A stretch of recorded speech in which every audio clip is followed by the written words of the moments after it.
exclusively on Daily Wire Plus. Pakistan launching a massive nationwide polio vaccination campaign after a spike in the number of cases this year. Only a few years ago, Pakistan had hoped it could eradicate wild polio as case numbers dropped to zero for 15 months between 2021 and 2022. Those have surged back, with the highest number in the southern province of Baluchistan. Polio vaccinators are often viewed with suspicion, particularly in rural areas of Pakistan, where some have spread misinformation that the vaccine is part of a Western conspiracy. Security convoys escorting health workers have been attacked in the past. Pakistan and Afghanistan are the only two countries in the world where wild polio is still endemic. The BBC's Caroline Davies. At least 7 people killed in a building collapse in Nigeria's capital. Building collapses are becoming increasingly common in Nigeria, with more than a dozen such incidents reported in just the last 2 years. Townhall.com. One Polish radio station generates controversy after dismissing its journalists, replacing them with AI-generated voices. Weeks after letting its journalists go, Off Radio Krakow announced it was relaunching with what it called the first experiment in Poland. The station said its 3 avatars are designed to reach younger listeners by speaking about cultural, art, and social issues. A journalist and film critic who until recently hosted a show on the radio station published an open letter protesting the replacement of employees with artificial intelligence. Correspondent Jeremy House. The start of a commercial Dungeness crab season in California delayed for the 7th straight year to protect humpback whales from getting entangled in trap and buoy lines. The state says commercial crabbing will be delayed until at least the first day of December. More on these stories at townhall.com.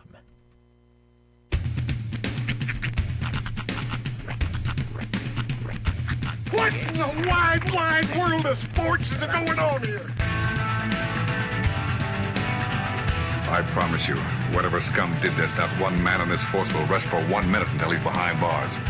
Now let's grab a bite to eat. Yeah, come on. I feel the hot wind on my shoulder and the touch of a world that is older. I hit the switch and check the number. I leave it on and then I slumber. I hear the rhythm ringing through it. Flamenco guitar and cumbia music. I hear the talking of the DJ. The demolition, what does he say? I'm on a Mexican radio. I'm on a Mexican radio. Broadcasting live from high atop the J.P. White Building in downtown Roswell, New Mexico. It's Mornings with Mike Winters on 106.5 Roswell's Talk FM. Is that what I sound like when I talk? Now, here's your host, Mike Winters. And good morning, one and all. Welcome to Mornings with Mike Winters. I am he.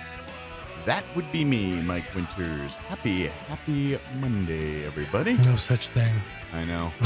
Just doesn't feel right to say. Although we are on the cusp of the time change. Mm-hmm. That's coming up. Yes. It's going to be a lot lighter out this time of next week, we'll call it. Yeah. And the kids are back in school. This is true. It is a regular school day here in Roswell, New Mexico. Kids. Look, I love my kids. I really do. But we're not meant to teach our children, all right? I know, to be honest, even like my wife is like ready. You know, she's like the week off, but she's like, I'm ready to get back in the classroom and doing it the normal way. God made a teacher. Yeah. That's what it is. Parents said we can't take this anymore, so God made a teacher. And teachers are very special in that they have not even the patience to deal with it, but they also, that's what they enjoy doing. It's like, I get burnout doing radio. Right. But if I don't do it for a long time, for like a week, 2 weeks, I'm like, I really want to get back and do some radio, you know? It's when you find your lane and you're not doing what you want to do, it sort of gets to you.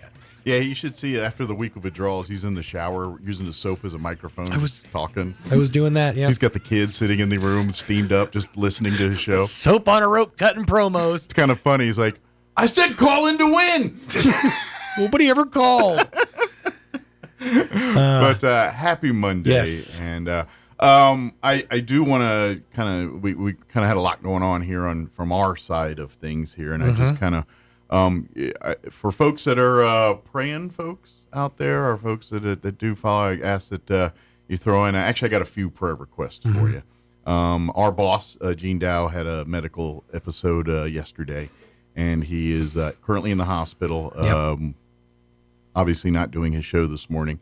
So some prayers out to Gene this morning. Absolutely. And I don't want to get too far into the details, and that's not my place to talk about that. But he's dealing with some stuff. We all are, obviously, as a part of our family here with that. So prayers for him.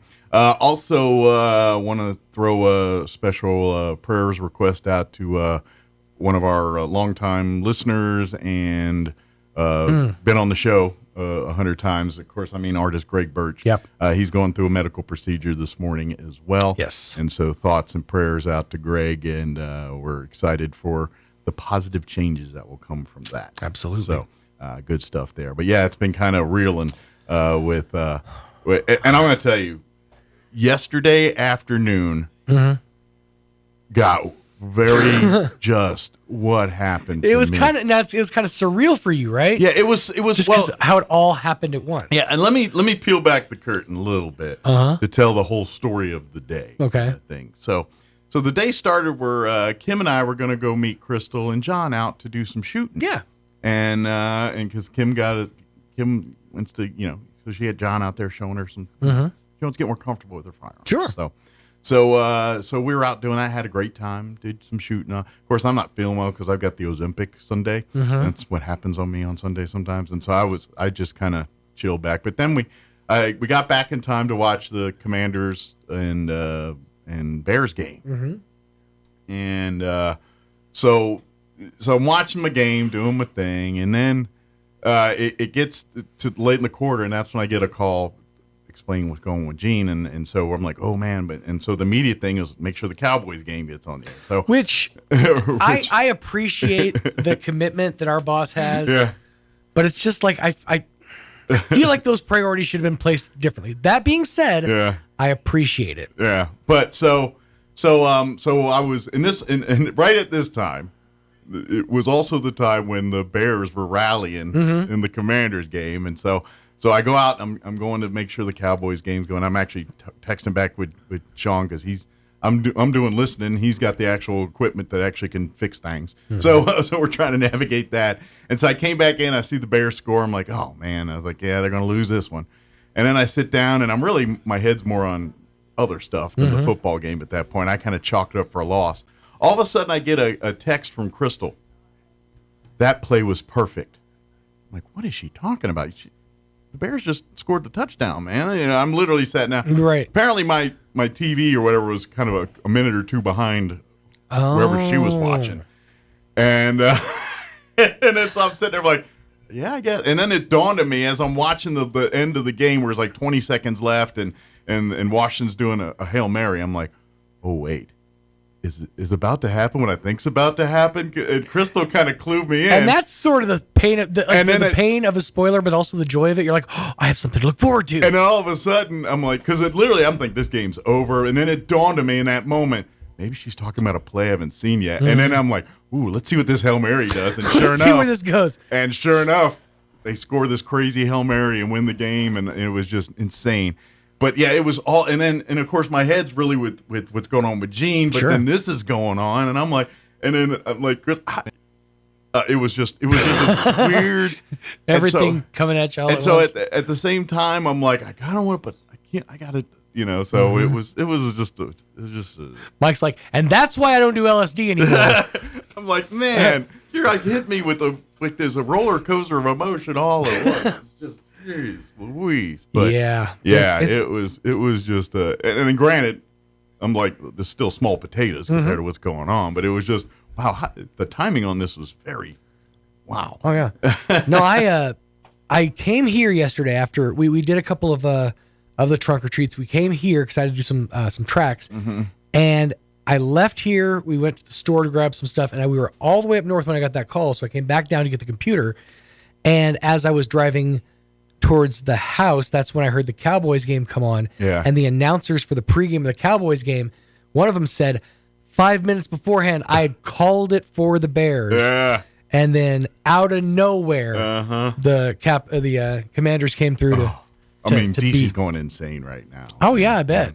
And it's pretty much like there's this whole thing now that like Bears fans are trying so hard to troll on Commanders because the whole Caleb Williams, Jaden Daniels thing. Mm-hmm. And there's a little bit of buyer's remorse going on in Chicago right now. And I think they're going to be fine. Caleb Williams is a good quarterback, I think. But he's just not progressing like Jaden. But after yesterday, everyone's like, Jaden clearly had the better game. Right. 2 yesterday here. So we shut that up for now. It's true. Please.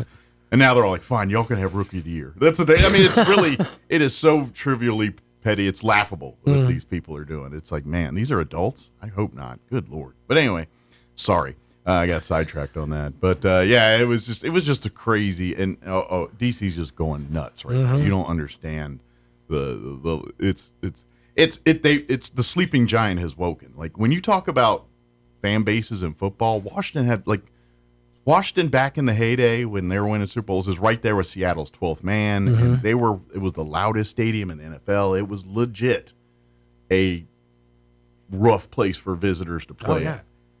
And you're seeing that again. Like it was pandemonium at FedEx Field of all. They're going to have to start greasing the light whatever poles. It's called, Northwest Stadium now, or whatever it's called. Yeah, it was, and I have not seen this since I literally was a teenage boy. So I'm just shocked. It's so cool. So anyway. It's history is just a giant circle. Yeah. It always repeats itself. Yeah. I just didn't think I'd see it before I died. To be honest. I thought Dan Snyder done ruined it for the rest of my life. Gonna just maybe see another Super Bowl or two before. Justice is finally being served for the Dan Snyders and the Dan Schneiders. I mean, it's a good time to be alive. And I hope my Uncle Jim's smiling right now. Remember that story from back? Holding his playbook like, yes. My Uncle Jim got DC famous for a minute. He talked about Dan Snyder being for the Redskins, and sure enough, it happened right after he died. So it was good. But anyway, let me give you the rundown for today's show. Oh, yes. We're going to replay some interviews today. Crystal Noble joined us Thursday, give us an update at the Humane Society, so we'll play that for you here in just a bit. In the 8 o'clock hour, I'm going to play my interview I had with Hayden Hill from Goddard High School talking about their Veterans Assembly, which is November 7th. We're like a week away from that. I mean, it's Halloween's this week. It's kind of time's flying. And then in the 9 o'clock hour, I'm going to play our interview we had with John and Nathaniel from the Eyesight talking about all their services and stuff. So we'll play that for you about 9:15 this morning.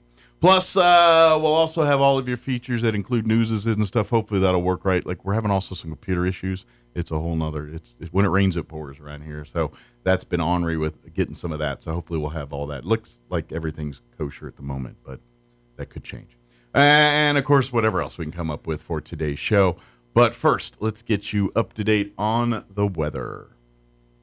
I'm meteorologist Jason Laird with your Pecos Valley weather. Plenty of sunshine to go around for the later half of our weekend. That's going to push those daytime highs to the hot side, upper 80s and low 90s. Just a light breeze out of the south into the afternoon. A few light clouds do move in as the day plays out. Partly cloudy, then overnight. Lows dipping down to the mid-50s. Likely breaking the low 90s once again as we head back to work on Monday under those mostly sunny skies. Clear Monday night, mid-50s. That's your latest forecast. I'm meteorologist Jason Laird.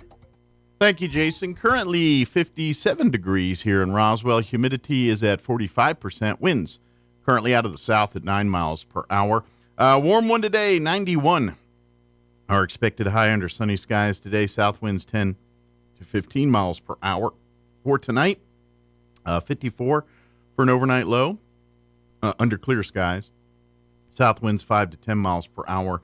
And then tomorrow, looks like the winds will be rolling in. Mostly sunny, 85 for a high, but the winds will be out of the south early, 10 to 20 miles per hour. As the day progresses, those winds will increase 20 to 30, gusting as high as 40 miles per hour by Tuesday afternoon. Tomorrow night, clear skies, overnight low of 49 degrees. Winds will remain breezy out of the southwest, 20 to 25 miles per hour. They'll drop down 10 to 15 after midnight. Cooler temps for Wednesday. With all that wind on Tuesday, sunny and a high of 72 on Wednesday with northwest winds 10 to 15 miles per hour. Wednesday night, 39 for an overnight low. I believe that's the first time in the fall here that we've seen overnight lows in the threes. Threes coming, I think. Thursday, we're looking at sunny skies and a high of around 70 degrees. And then Friday, beginning Friday and then through the weekend, we're looking at slight chances of rain showers. 20% chance of rain for Friday afternoon, partly cloudy, 69 for a high. 40% Friday night, 20% chance of rain Saturday, mostly sunny and 76 for a high. And then a 20% chance of rain Sunday as well, partly cloudy and 73. So hot today, but cooling off by the end of the week here. All right, 7:18, we're going to take a 3-minute break. We're going to get you into your Roswell Livestock Report with Smiley Wooten, and then we're going to play our interview with Crystal Noble from the Roswell Humane Society, getting an update there. Don't go away. You're listening to Mornings with Mike Winters. Good morning, this is Smiley Wooten at the Roswell Livestock Auction. A big October run this week with a nice selection of all classes of cattle, especially high-quality native calves, light yearlings, bred cows. We expect to sell 2,500 head, breaking down like this: 300, 350 weight cows and bulls, 300, 350 pairs bred cows, 1,800, 1,900 calves and yearlings. Today's sale will include 20-25 cow-calf pairs, mostly black, white face, red, white face with black calves at side, pairs 4 to 10 years old, 72 bred cows, Bean Ranch, Fort Hancock, Texas, X-quality black, white face Angus cross cows, bred to Angus bulls, cows 5 to 10 years old, a really nice set of Angus cows, 43 bred cows, Frying Pan Ranch, Mr. D.K. Boyd at Marathon, Texas, X-quality Charolais crossbred cows, bred to Angus or Charolais bulls, 5 to 9 years old, 23 steer calves, Paradise Springs Ranch, Lincoln, New Mexico, X-quality black Angus calves, cattle wean 45 days, 2 rounds of shots, 400, 550 pounds, 42 steer calves, Squaw Peak Ranch, Magdalena, New Mexico, X-quality black, white face Angus cross calves, 1 round of shots, 400, 550 pounds, 110 calves, Snyder Ranches at Hobbs, New Mexico, X-quality Charolais crossbred calves, Bovishield Gold 7-way, 500, 675 pounds, 85 calves and light yearlings, Miss Joyce Halderman, Encino, New Mexico, X-quality Charolais crossbred calves and light yearlings, medium condition, 400, 700 pounds, 40 calves, Boot Ranch, Yeso, New Mexico, good quality black Angus cross calves, Bovishield Gold 7-way, 400, 500 pounds, 218 calves, Wayne, Netherlands, Artesia, New Mexico, reputation quality, black, white face Angus cross calves, 1 round of shots, 400, 550 pounds, 61 calves, Mr. Justin Goss at Weed, New Mexico, excellent quality black, white face, red, white face English crossbred calves, shots at Brandon, 375, 550 pounds, 35 calves, Mr. Charlie Marley right here north of Roswell, excellent quality black, white face Angus and Charolais crossbred calves, shots at Brandon, 350, 500 pounds, several other 20 to 35 head consignments of high quality native calves and light yearlings for today. Sale time this morning 9 o'clock. Sell pairs bred cows 11. Be selling calves and yearlings about 12:30 to 1. We expect to sell 2,500 head here today. This is Smiley Wooten, Roswell Livestock Auction.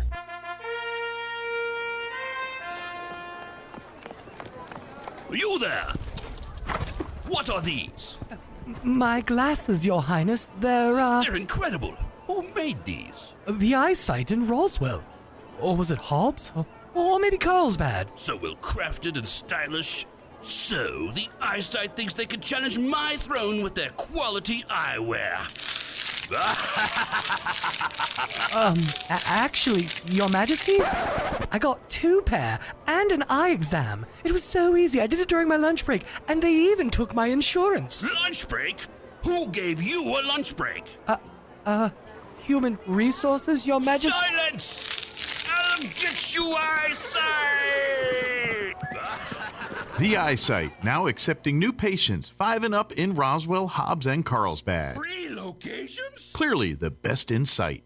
Attention, Roswell and surrounding areas. Roswell Ford knows recovering from an unexpected natural disaster is stressful, and our hearts go out to everyone who experienced loss due to the flooding. The damage left behind is devastating, but we're already seeing what it means to be Roswell strong, and we acknowledge and appreciate the heroic efforts of local authorities, first responders, and National Guard rescue teams. We've already received and continue to receive special shipments of new Fords and quality pre-owned vehicles available for immediate delivery during our massive Super tent sale. It's at our temporary location on West 2nd Street between Toyota and Allsup's. These new and pre-owned vehicles without flood damage are being offered to the public at unprecedented savings. We've instructed our staff to take any car in any condition. In fact, even if it doesn't run, we'll come get it and give you a generous allowance toward a new Ford or high-quality pre-owned vehicle. And we'll work with your insurance company to help you get what you deserve at Roswell Ford's temporary location on West 2nd Street between Toyota and Allsup's. Thank you. Here's a Mornings with Mike Winters fun fact. Sigmund Freud once believed that cocaine could be used to help treat a morphine addiction. Mike used bacon to get over his addiction to beef. Here's Mike Winters. And good morning. It is 26 minutes after 9 o'clock. Now officially joining us in studio, Crystal Noble with the Roswell Humane Society. Good morning. Good morning. How's first off, how's the building? How's the structure, everything? Everything is good. Everything's as good as could be considering. And I have to tell Trustmark Roofing thank you because our roof held up. Hey, there's an advertisement for you next time, Trustmark. Yeah, blessing in disguise here. Yes. A lot of effort, time, money was spent on the roof here in the last 6-8 months here of the Humane Society. Yes. And thank God it was completed because methinks you guys are in a lot better shape today because of that. So. I do. We probably wouldn't have a shelter if we did not. Yeah. So blessing in disguise there a little bit. Yes. So, but none of the animals were affected. So the good thrift news. store wasn't affected. Humane Society's running full operations. Yes. No problems. Yeah, I got a little bit of water, but nothing minor. Mostly like a lot of people got kind of in areas, a little cleanup there, but didn't get in the structure. And thank God all your donations and things were safe. So all that you donated to sell at the thrift store, all that's fine. Thrift store's doing its thing, and they got sales going on right now. They so do. If you need to replace some things, and you can probably get it practically brand new for not brand new prices right now. So if thrift store might come in handy right now for folks who maybe lost some stuff that they can get it pretty cheap. So what they're doing right now, for today, tomorrow, and Saturday, the entire store is going to be half off. Okay. And then on Saturday, anything Halloween will be 75% off. Okay.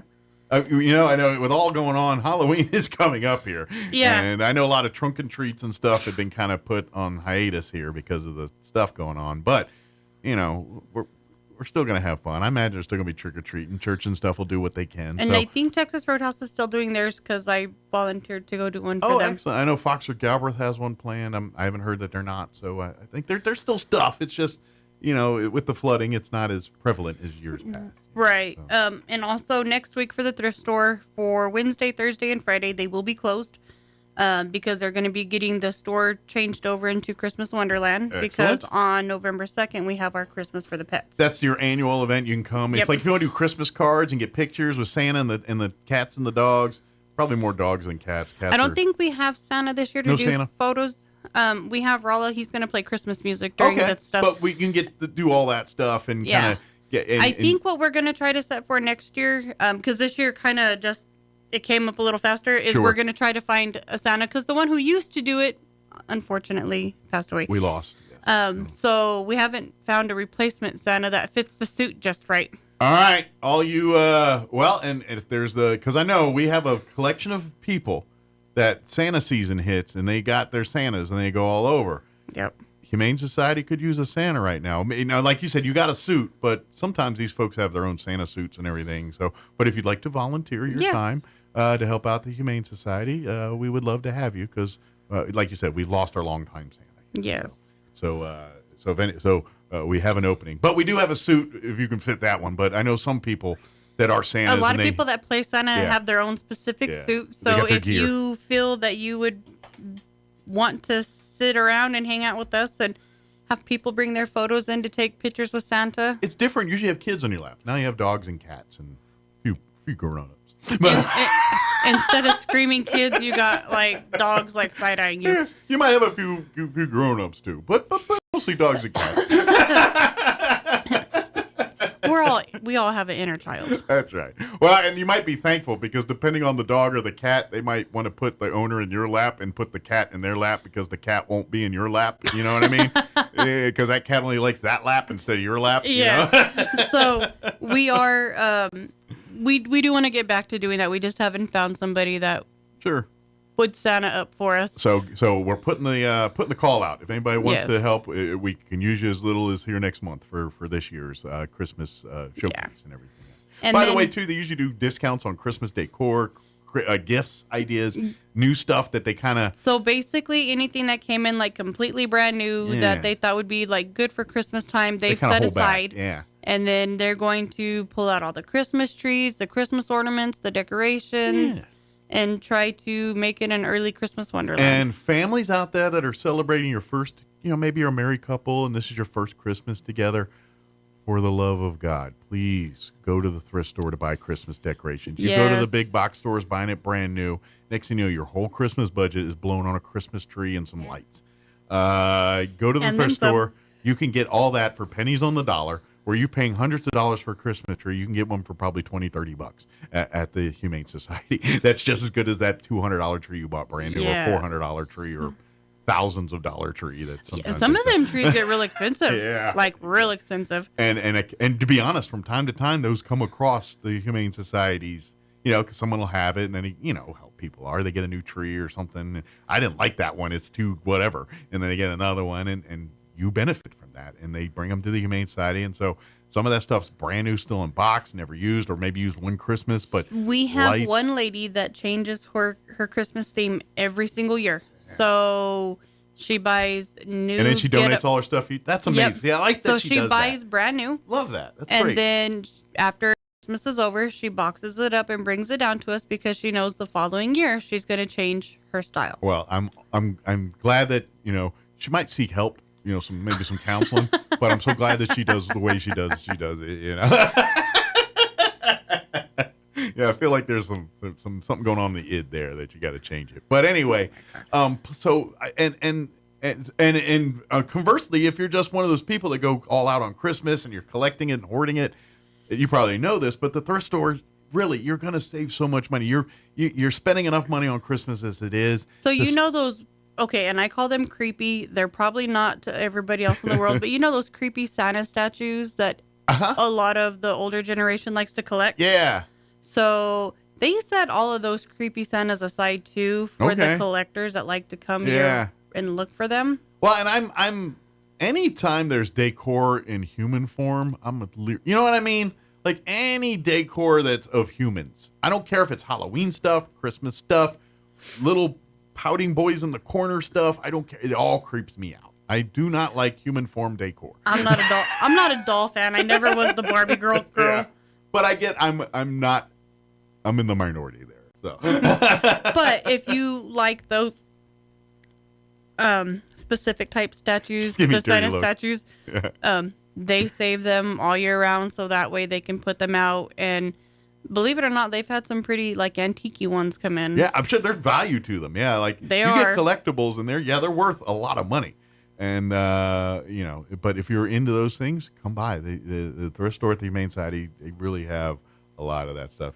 She's giving me dirty looks over the decor stuff. No. I was just remembering my pouty dog. Oh yeah, that was a Blair Witch kid. When you moved in with me, I had this pouty doll, and it goes in a corner. And faces so it looks like it's in timeout? Yes. It looks like that.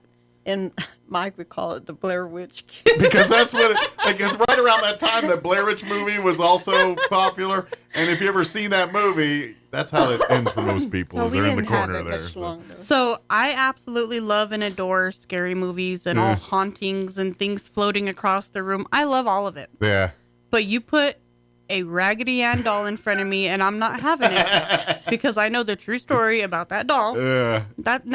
Yeah, you put those little porcelain dolls, where the eyes used to move. Oh, yeah. That's nightmare fuel. Nope. I've watched too many Ghost Adventures and things like that to know. Nope, you never own or any other. You don't bring a doll home. There was a movie in the 80s. Was it around the time Poltergeist came out and something? It was one where the clown under the bed with the kid, and it was one of the kids' toys that came alive, and it was a Puppet clown. Master? Maybe. I'm pretty sure it's a Stephen King. A Puppet Master? Because they made 6 of them? Yeah, that's nightmare fuel. Those movies, to this day, I want none of that. I was like, oh yeah. But like when you look at like these dolls, and then like you watch a lot of hauntings and stuff, and then they're like, oh yeah, the demons take possession in those kind of dolls, and I'm like, yeah, those kind of dolls can stay over there. Yeah, like there was one around that time too. I think it was called like Cat's Eyes or something. Maybe. And it was in that same vein, and it was literally, and I feel like the Poltergeist girl before she passed was in this movie. It was like one of. You know what I'm talking about? Like it was in her, because, you know, it was, so I feel like it was another horror movie she did that wasn't Poltergeist, and she was in it. You know, something with Cat's Eyes. Let's see what Google says. But there was something with a clown, and it was creepy. You saying that just reminded me of my pouty. Yeah, the Blair Witch Kid was not something I was a fan of. That thing had to go. That was just giving me nightmare fuel every time I'd see that thing. Yeah. You know what else used to creep me out? And this is peeling back a curtain on this, and then we got to talk pet stuff. But in the Artesia studio, when I did the show in Artesia, the last couple years I did that show, and I don't think it's there anymore. It might be. I don't know. It's been a minute. I haven't paid attention. But after one of the homecoming parades for Artesia High School, there was this bulldog, a papier-mâché bulldog that's about 8 feet tall, that I guess came off of one of these parade floats, and it ended up in the corner of our studio there in Artesia. And I would always sit there, and it'd be in the back corner, like just off the corner of my eye. And I don't know how many times I felt like someone was staring at me in the corner, and it was just that ginormous papier-mâché bulldog. But it creeped me out for years. Funny. And I used to talk about on the radio how much it creeped me out. I was like, why is this thing here? It's pretty sure there's a demon in that thing. I don't know. It's just so she only played in the 3 Poltergeist movies. That was for a scary movie. Okay. Everything else, she played in Leave It to Beaver. Oh, really? Yeah. The reboot of the movie they did in the 80s there, that was because Leave It to Beaver wasn't, he was too young for that. Yeah, she played, it was Webster, I'm sorry, and then Happy Days. Oh, okay. Oh, now that you say Happy Days, I kind of vaguely remember her in Happy Days. And then she was in Chips. Dun, dun, dun, dun, Chips. Fantasy Island. Ah, the plane. Yeah. So, man, these are the who's who of 80s TV shows. I know. Anyway, we start talking about thrift store. Of course, you can find all that kind of cool stuff at the thrift store too, because they get a lot of people that will buy them on DVD and then they watch them and then they donate them. Old TV shows and have a DVD like come on by. You know, I know that's westerns are always popular. Okay, I know. Same with books too. Like I know. Do you guys carry? Because I know of all books, most people collect Louis L'Amour. Of all people that collect books and stuff, it seems like Louis L'Amour Western. You're talking about westerns. That remind me of it. That seems to be the one seed for people that covet old books. It's usually Louis L'Amour books, and usually almost every place has them. You can find them. Like the book room, Abby has it set so nice to where she's got it fiction, nonfiction, drama. It's like a library. History. It is. It's organized. And then there's like little slots that say nonfiction and then fiction, and she did a really good job at changing that book room around and making it into a mini library. And there's a kids section, there's a religious section, self-help. Yeah, like if you want old, like the Chilton manuals, things like that, thrift store is a place to find those kind of things. They really are. Yeah. And then if there's something you specifically are looking for, book form or any other form, just talk to one of the people at the thrift store and say, hey, if I leave you a name and number and what I'm looking for, can you call me? That's they do that all the time. I mean, if you're looking, especially like collectible types, like if you like Hummels or figurines or certain types of plates or dishes, things like that, because that's the kind of request you usually get. And Camille and the staff there, they always really do a good job of saying, yeah, we'll be on the lookout for you. One other thing we talk about too is Wednesday's new stuff day. So that's why the thrift stores usually close Monday, Tuesday there. That's when they restock, go through the inventory and get everything ready for the next week. But Wednesday is the day when you see new things on the shelf, new stuff in the store. Complete new things. And so we always joke, but there is what we call the 10 o'clock club, or I called it. I don't know what they officially call them. So I've called it the 10 o'clock club. And they show up when they open the doors at 10 a.m. on Wednesdays. And Same people every morning. Yeah, and they even have their own little pecking order on parking and who's they've got it worked out. But that's the new stuff day. And then, of course, they're open through Saturday the rest of the week. Yes, and so if you do have any donations that you would like to donate, we do please ask that you hold off until after the Christmas for the Pets thing. Okay. Just because they're trying to clear out enough item or space to be able to bring in the Christmas trees and all of the Christmas stuff that they've had in storage for this main event. And I'm going to be honest with you right now, if it's something you can't hold on to, maybe you can find someone else that can, because right now there's a lot of people in need. There's a lot of people in need. And so we've had a few people call us asking us, if we have dog food to help with the public. We had some. Okay. We were able to help a little bit. And then the Assumption Church was helping some too. Okay. I'm not 100% sure how much they had to be able to help with. Okay.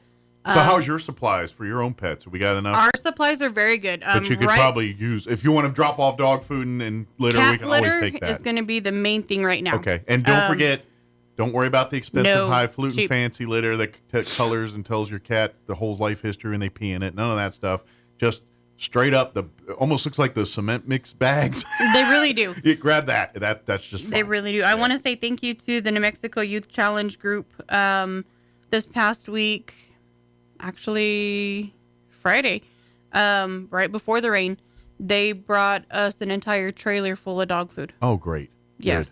Dog food and puppy food. So we are very well stocked on dog food and cat food at the moment. But if someone's listening and they're without, cat litter, please call and see if we can help you out here. But if you'd like to donate, I mean, sure, the food's good and we'll find a place for it, but cat litter is the priority right now. That's where you really, and the way the Humane Society works is, that's why I said get the cheap stuff, because because of health and safety, they don't have permanent litter boxes. They put them in disposable throwaway boxes. They pour the litter. The whole thing gets thrown out at the end of the day, and that's for health, safety, and contamination to keep that from happening. So there's no point for you to buy the high dollar expensive litter. No. Just it doesn't have to clump or any. Just we mix Arm & Hammer baking soda with it to help keep the smell down, so you don't have to buy the fancy stuff.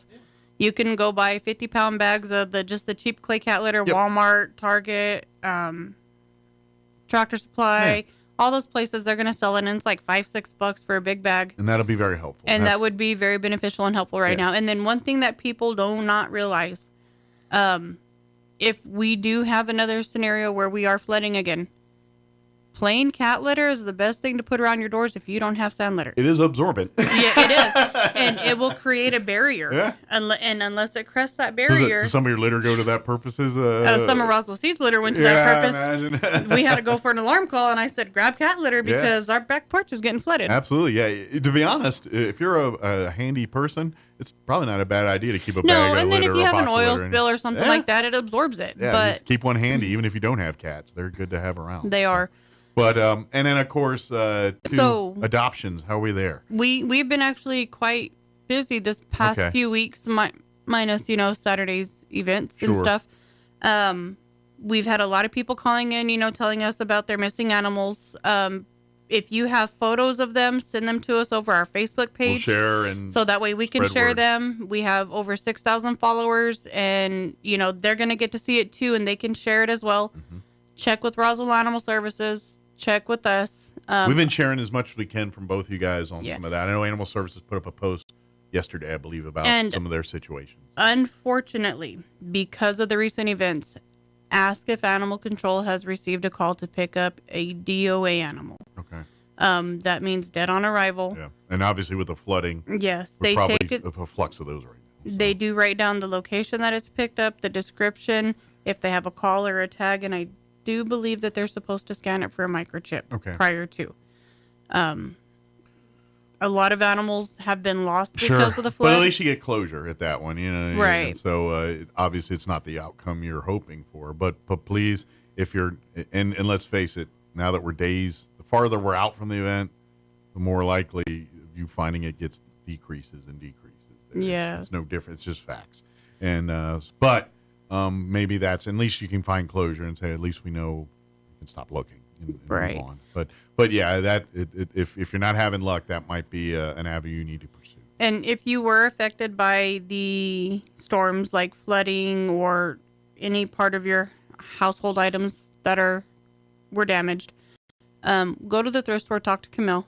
Explain so that way she knows. Sure. Because unfortunately people are going to try to loot on the situation. There were people looting out of houses that were being abandoned the morning after. That is the unsavory side of what we're seeing here. So if you've missed something or lost something, come down, talk to us, and then that way If we get something donated and it's something you can use, we can Be on the lookout contact for you and help out. try to help you out the best that we can. Absolutely. I know Dexter is still suffering quite hard there. They could use help, and same kind of aid we do.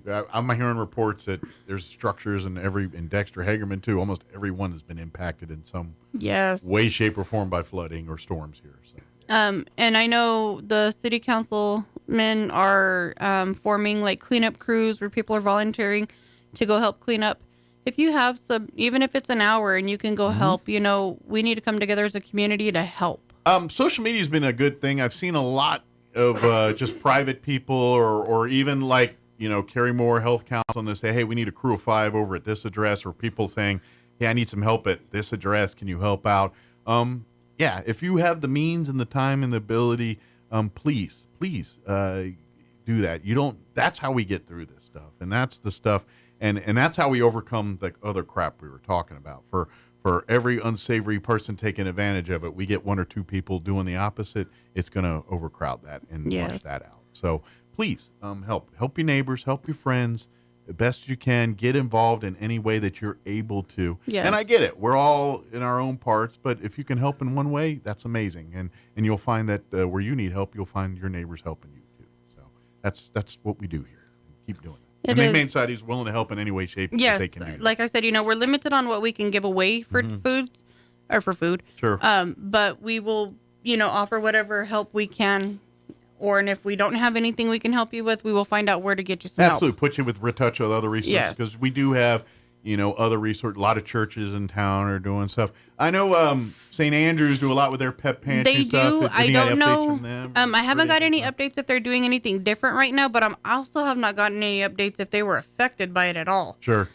Because they sit kind of close to that downtown area. Sure. So they might be taking care of their own right now and helping their own parishioners. But if you call the front office at the St. Andrews, just ask, is the pet pantry open? Yeah. What days? And that way, if you were affected by the flood, they might be able to do something a little bit different. Or they might be taking donations themselves right now, too. Yes. Maybe you have maybe some things that, I'm at the store. I bought a couple bags of litter for the Humane Society. I buy a couple more for the for St. Andrews. Yes. So that would be a good thing.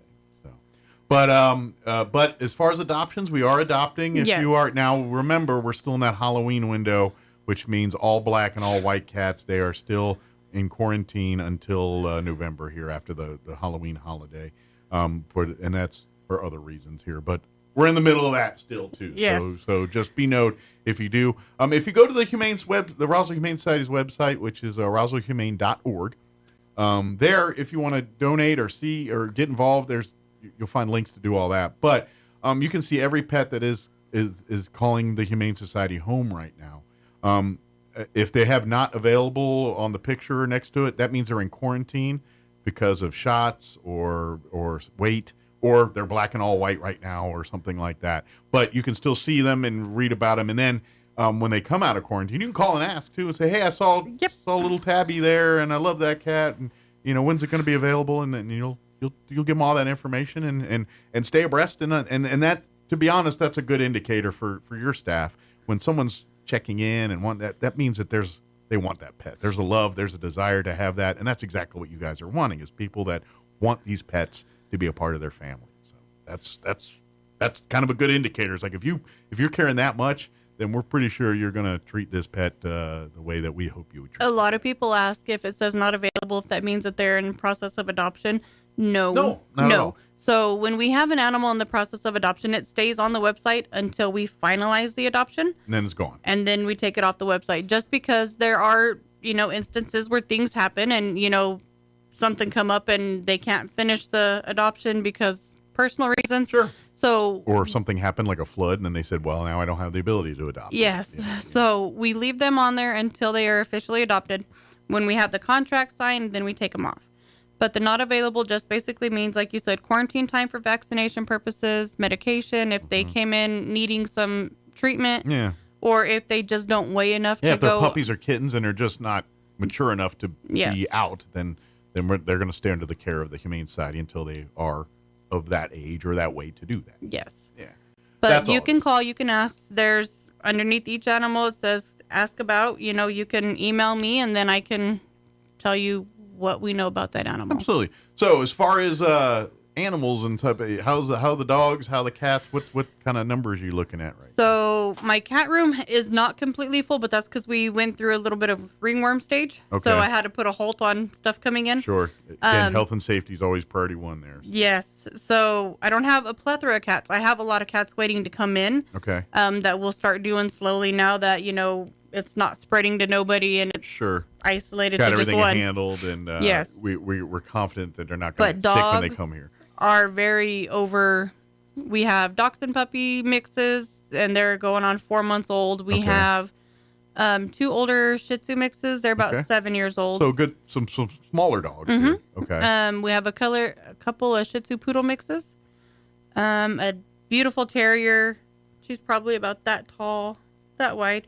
She looks like Benji, but black and tan. Okay. We have a lot of shepherd mixes. Okay, and so a few big ones too, and do. so if you like big dogs or little dogs or medium dogs, looks like you got a variety of all of them. It looks we like. do. So because your Benji dogs are more of a medium build. They're not. So we have some small dogs, we have some medium, and we do have large. Yeah. So and they're all looking for homes, and they're all.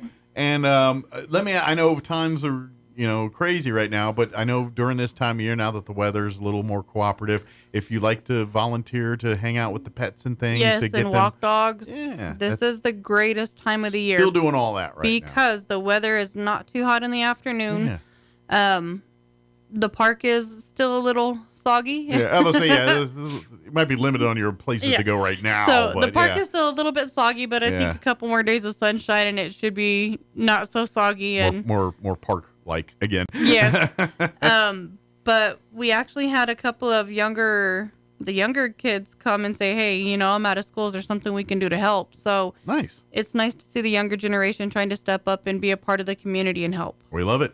This is it makes you feel like we're in good hands down the road when you see those kinds of moments there. So. And we do. But if you are, and this is like a perfect option. Maybe you live in an apartment and you're a dog lover, but you can't have a dog because you live in an apartment.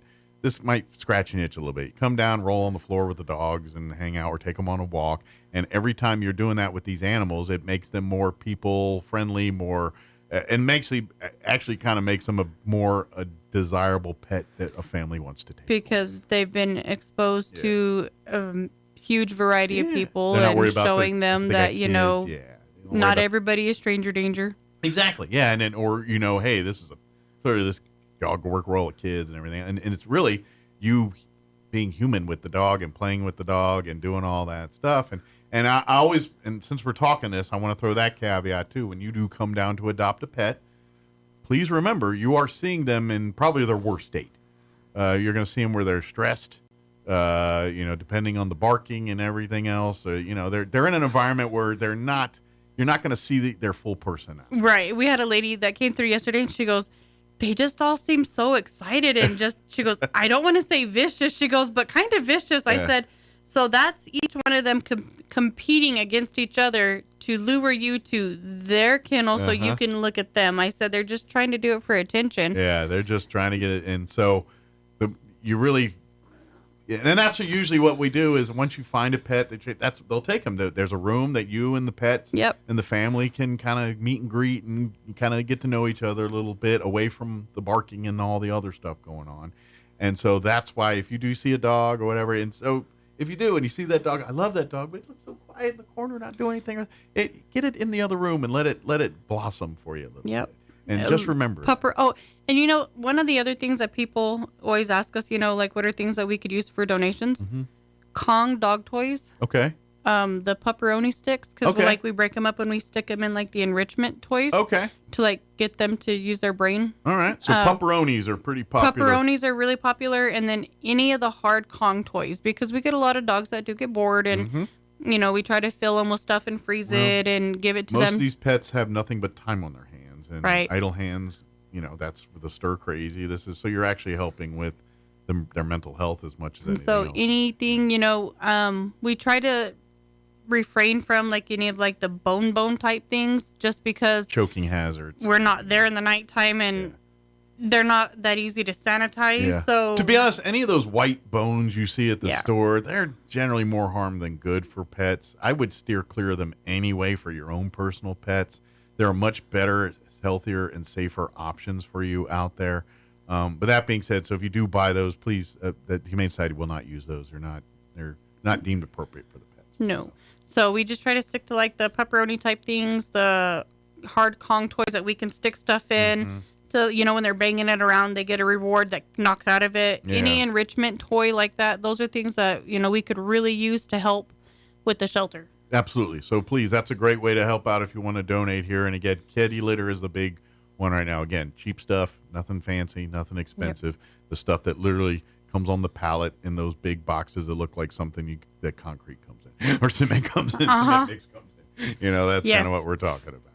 And then, of course, lots of pets available for adoption. Come on down to the thrift store. The sale's going on right now if you're in need. And like you said, if you do have some specific needs, please reach out. Let's see what the Humane Society do to get that rectified for you. So. We will do what we can to help, and we want to try to get our community back. Absolutely. RoswellHumane.org is the website, or come on down East 2nd, right next door. East McGaffey. I'm sorry. East McGaffey. Sorry, brain, top, mouth ahead of brain. East McGaffey, right next to Animal Control there.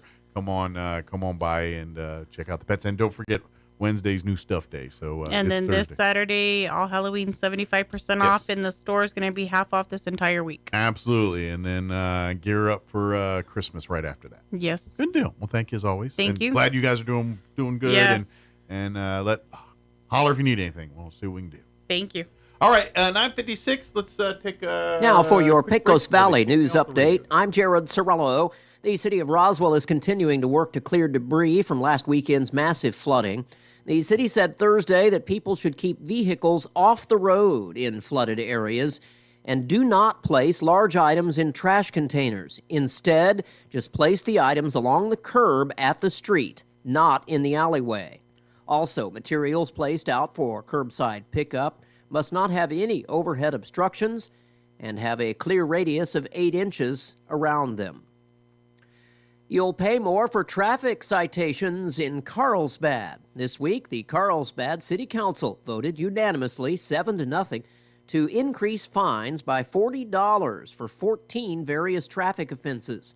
Ward 2 Councilor J.J. Chavez was absent from the meeting Tuesday night, so he did not vote. 5 cases of E. coli are now confirmed in New Mexico, with 1 death after a food safety alert was tied to McDonald's Quarter Pounders. You're up to date. I'm Jared Sorello. A woman in East Bay, California, woke up one morning, tried to log into her Facebook account, and found herself locked out. A hacker took over her account and was scamming her friends.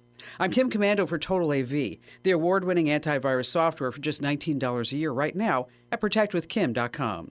Anyone who's dealt with a hacked Facebook account knows it's like ramming up against a brick wall repeatedly. She was desperate to get it back, but Facebook wasn't any help. No customer service number, no way to reach anyone. Frustrated, she even banged on the doors at Meta's headquarters in Menlo Park to get someone to listen. Then she discovered Meta Verified, a service that for $14.99 a month lets you speak to a real person for help. Desperate, she gave it a shot, and the results were instant. Instead of an automated message, an agent named Leandra came on chat and walked her through the process to get her Facebook account back. Hey, it's worth a shot. There's still time to win a brand new iPhone 16 Pro. Go here, winfromkim.com. Do you need statistics to finally convince you to bite the bullet and get good antivirus software? Well, here's the cold, hard truth. Ransomware makes up 68% of all cyber attacks. 72% of businesses were attacked by ransomware last year. Phishing scams are the most reported cybercrime in the United States. And last but not least, AI-powered cybercrimes are rumored to make up 85% of these scams. When you're not using antivirus software, you're at major risk, period. Don't wait for the worst to happen. Protect yourself now.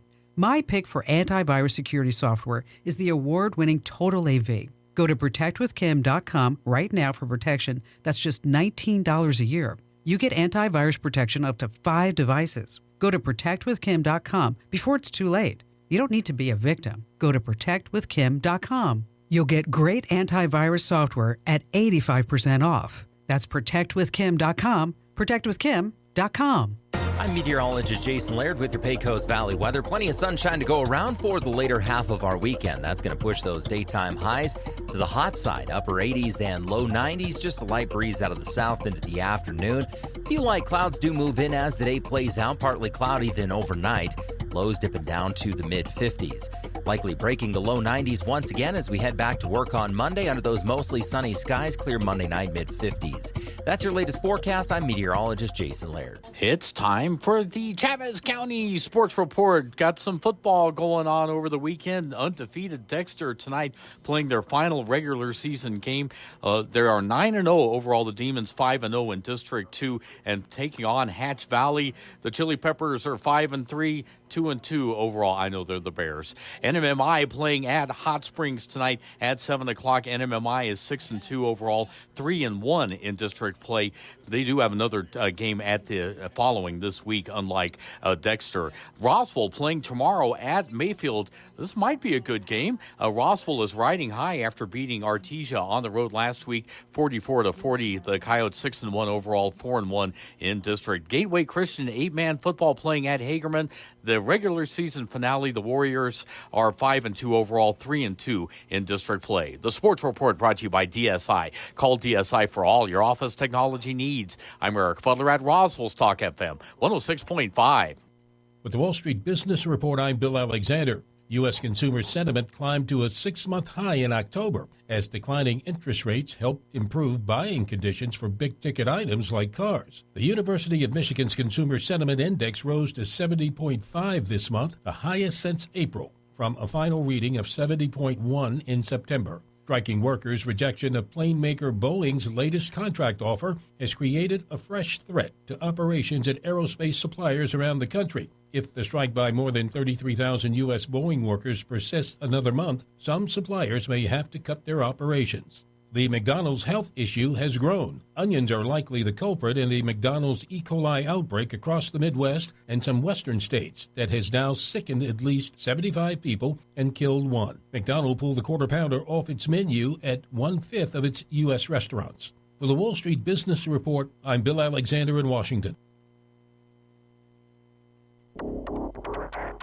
Hugh Hewitt is now in Roswell on 106.5 FM KEND Roswell.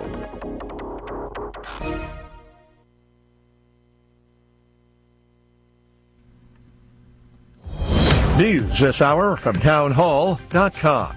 I'm Rich Thomason. Former President Trump says his latest rally was a sort of homecoming. And I just want to say a very big hello to a special place, New York, and to an incredible arena, Madison Square Garden. Incredible. Tickets on a first-come, first-served basis handed out within minutes. The NYPD estimates 75,000 people lined up outside the venue, seating for 20,000 inside.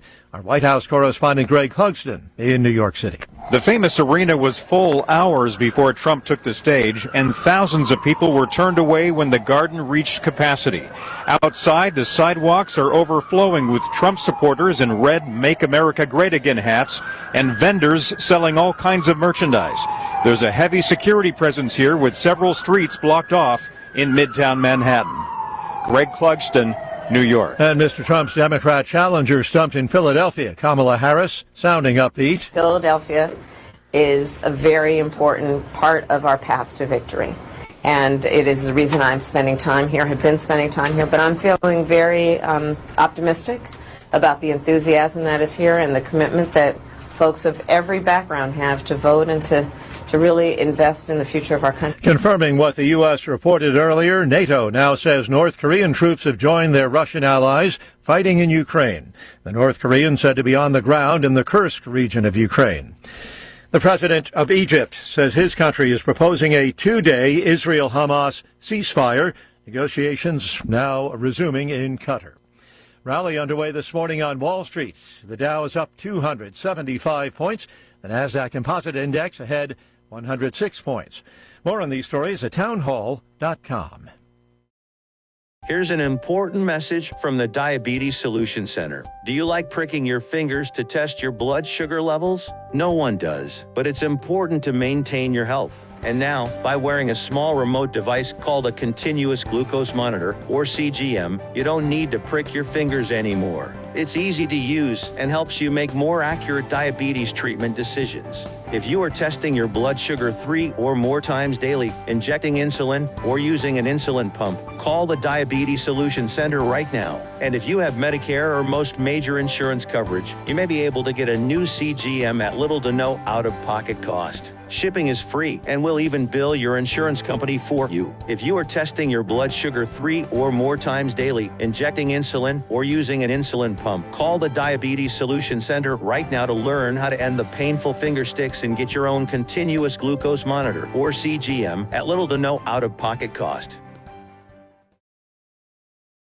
Japanese Prime Minister Ishiba's ruling coalition, led by the Liberal Democratic Party, has lost a majority in Japan's lower house of parliament in a key election over the weekend. The BBC's Shaima Khalil in Tokyo says really comes as no surprise. The LDP are desperate to recalibrate. They are desperate to reinvent their image and convince the public that they are changed. But from what I've heard, people are furious. They say we have to deal with inflation, we have to deal with rising prices, and they are being investigated, and not properly as well, for financial scandals and financial corruption. So there is an anger among people, and I cannot overstate how unusual it is that the LDP finds itself in this unpredictable position and a tight race. Voters in Liechtenstein approving withdrawing state funding from the tiny country's public radio broadcaster. 55.4% of participants voting to scrap funding for Radio Liechtenstein. News and analysis at townhall.com.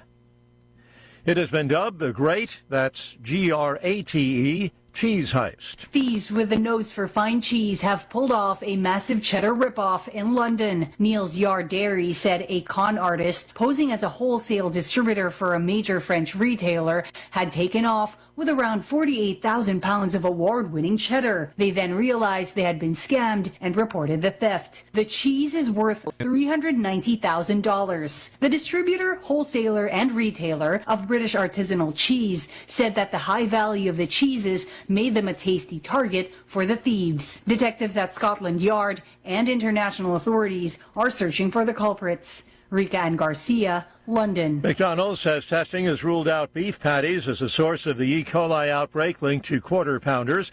Onion slivers from one supplier now thought to be the culprit. More on these stories, townhall.com.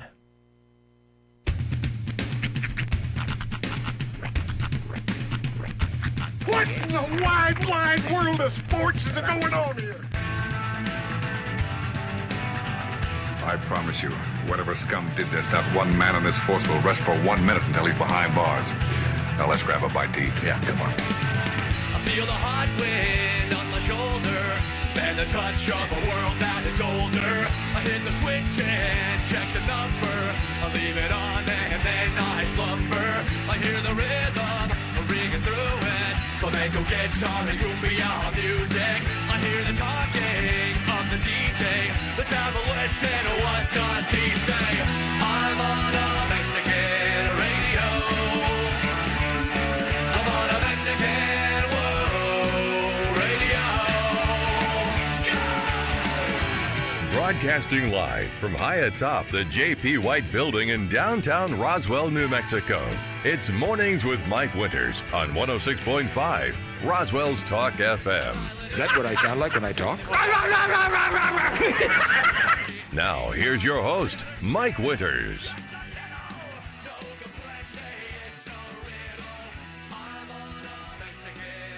And good morning. It is 6 minutes after 8 o'clock. Welcome to hour number 2. The Deuce. Of Mornings with Mike Winters, right here on 106.5 Roswell's Talk FM. Happy Monday, everybody. Yes. It is Monday. Mm-hmm. It's going to be an interesting week of weather. That's for sure. I think we're finally going through the change. Well, but it's like today's going to be like 90 again and hot. Uh-huh. But by like the end of the week, we're like I think, what night was it? Thursday night? Like our overnight low was like 39. And so Wow. we dropped down into the 70s, and I think even like 69 for like Friday. And there's rain chances Friday and Saturday and Sunday. Yesterday we went out to do some trunk or treating, and it was downright hot. We were at the Salvation Army parking lot. They didn't have a lot of like, shade in there, but like about 20 minutes in, we had kind of taken a seat and we're trying to drink some water and stuff.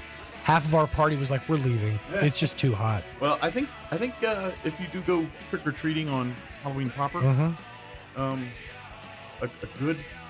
thicker costume will be okay, because the high during the day is 70, and then we had an overnight low of 47, so it'll probably be in the 50s. Yeah. By the time it's dark and Well, I'd say probably like low 60s. Yeah, that's probably what it'll drop down to by the time the sun goes down. Which would be good enough for a sweater or something, a thicker costume. For those who didn't get a chance to go to any of the ones this weekend, there are still a lot of trunk or treats happening on Halloween proper. Okay. From what I've gathered, the city of Roswell Halloween they've moved it. Yeah. Trunk or treat has been moved to Pioneer Bank. Yes, downtown. Yeah. Mhm. So it's because obviously the convention center is not able to host anything right now. So all that's been moved to there. So, but yeah, and as we get closer to that date, we'll tell you more as we get more and all that kind of stuff. But safe trick or treating and all that. Yes. But I think weather-wise, it'd be or if you wear your masks and your zombie outfits and you're sweating by you're going to be a little bit. It's going to be a little more forgiving. It's funny because my costume, which I've now worn my costume for Halloween party, the party that I was going to go to. Mm-hmm. There's no more need for me to wear the costume. You can retire it now. I'm not going to wear it trick-or-treating because I learned this last year and I relearned it this year. It is very hard to walk around in that costume. Well, he's wearing a big chicken. He's it was riding an a chicken. It was an inflatable chicken that I look like I'm riding. And it's just, it really limits you. You're basically, it's kind of like walking around with your pants down around your ankles. Yeah. Everywhere you go. Pretty much. Yeah. That's kind of what it felt like. And you got an extra foot of butt in front. Yeah, and you really exactly. I was knocking salsa off of counters. It's very cumbersome. A lot of faces get smacked as he's turning around. That tail was whacking at least three people. That was fun. But yes, so it's been retired. But yeah, both my son and my costume are air conditioners, in addition to being costumes. So. Very good. Mm-hmm. I figure you could the costumes of the years, you've got them in shadow boxes on the wall. No, I wish 2024 chicken was good. Here's the problem: they usually come from Spirit Halloween, and they have about as much holding and lasting power as a Spirit Halloween store does. But come November 2nd, they're gone. That's right. There was one year I was Shaggy, and I got the official costume, and that wig. I wore that wig for one party for one night. And I will never, ever, ever wear a wig like that ever again. Whether I get a part in a play, I don't care. It was awful. It was weaved with balsa wood or something. I don't know, but it was the itchiest thing I've ever worn in my entire life. There's some woolite on it. Steel wool, I think, is what the netting was. I don't know, but it was awful. It wasn't shaggy. It was more brillowy. Oh man, it was rough. Costume wigs are never good.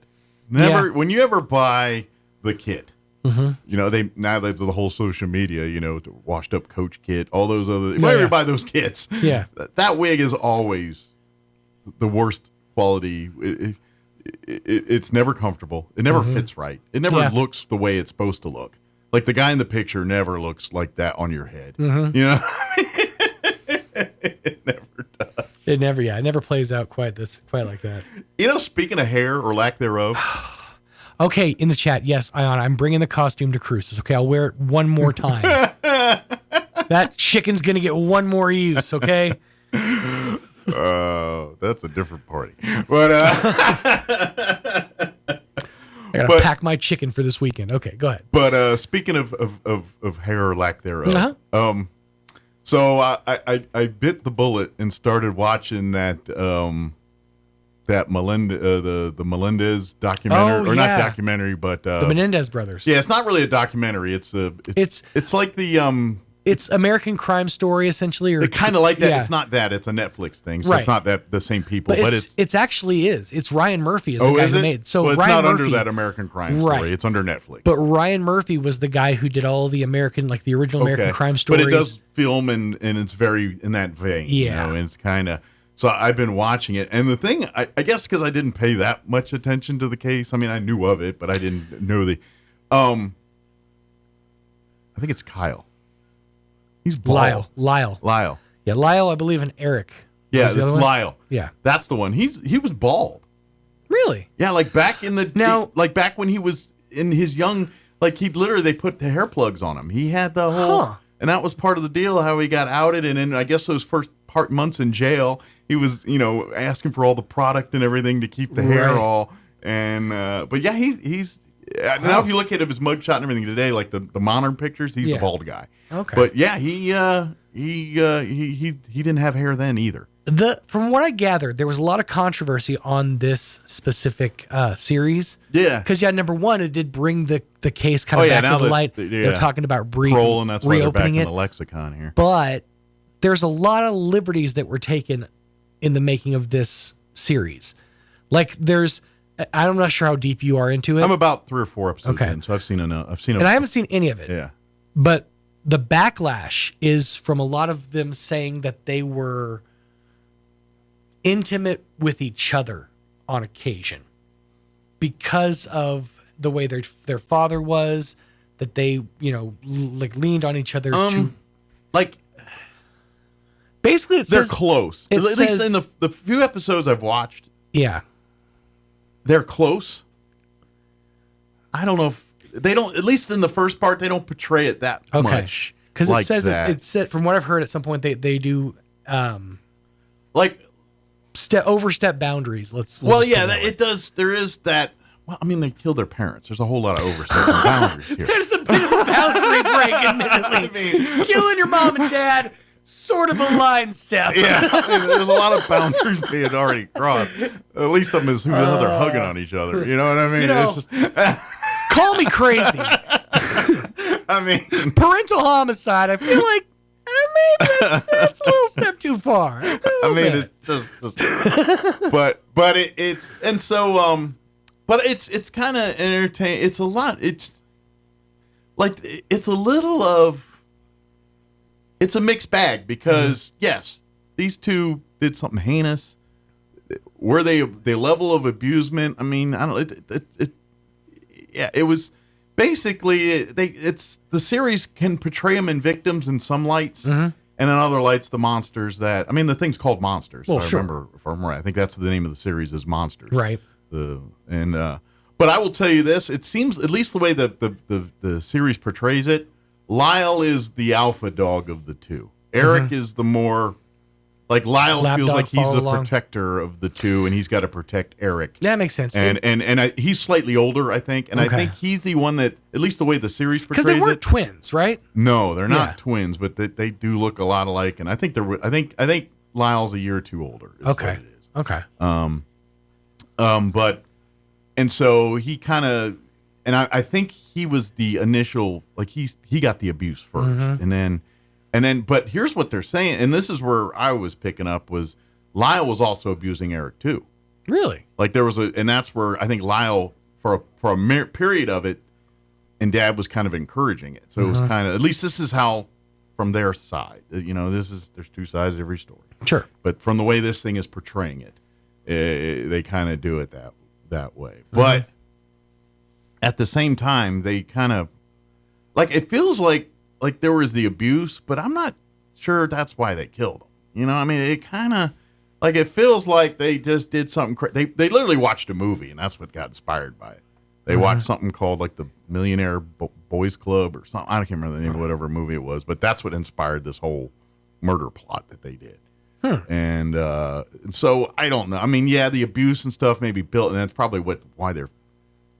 But it at the same time, it almost the way it was like that I was abused defense came a little later. You know what I mean? It was like, because basically they kind of got away with it. No one suspected him. And then Eric, now they got busted for armed robbery a few years before. They were breaking into their rich friend's house and looting them while they're on vacation, and they got caught. And so they got in trouble for that, and so they were seeing counselors and things because of that. And so I guess that was a few years removed from that, but then they were still seeing the counselors. And then Eric got guilty and confessed to the counselor, to the guidance counselor, or the psychiatrist. I say guidance counselor, psychiatrist. And then it goes from there. But and that's where it kind of, so we're and for the longest time the patient, client confidentiality, he didn't say nothing, and it was good. But then well, and that's the thing. And there's a law now on the books that if you admit to a crime or admit to some kind of wrongdoing, they're compelled by law to turn you in. And this was shady too, because apparently the psychiatrist is having an affair with one of his patients on the side. And then when Eric came in and confessed, and Lyle came in, he was nervous, and he called the patient to come hang out in the waiting room. And then now the patient overheard, and she's kind of the one that spilled some of the beans, and she was living. It's a whole weird situation there. When are we as a society going to learn to stop messing with crazy? I mean, just stop. Yeah. Stop dating crazy. Yeah. Stop trying to woo crazy, because you can't change them. Yeah. You're not going to fix them.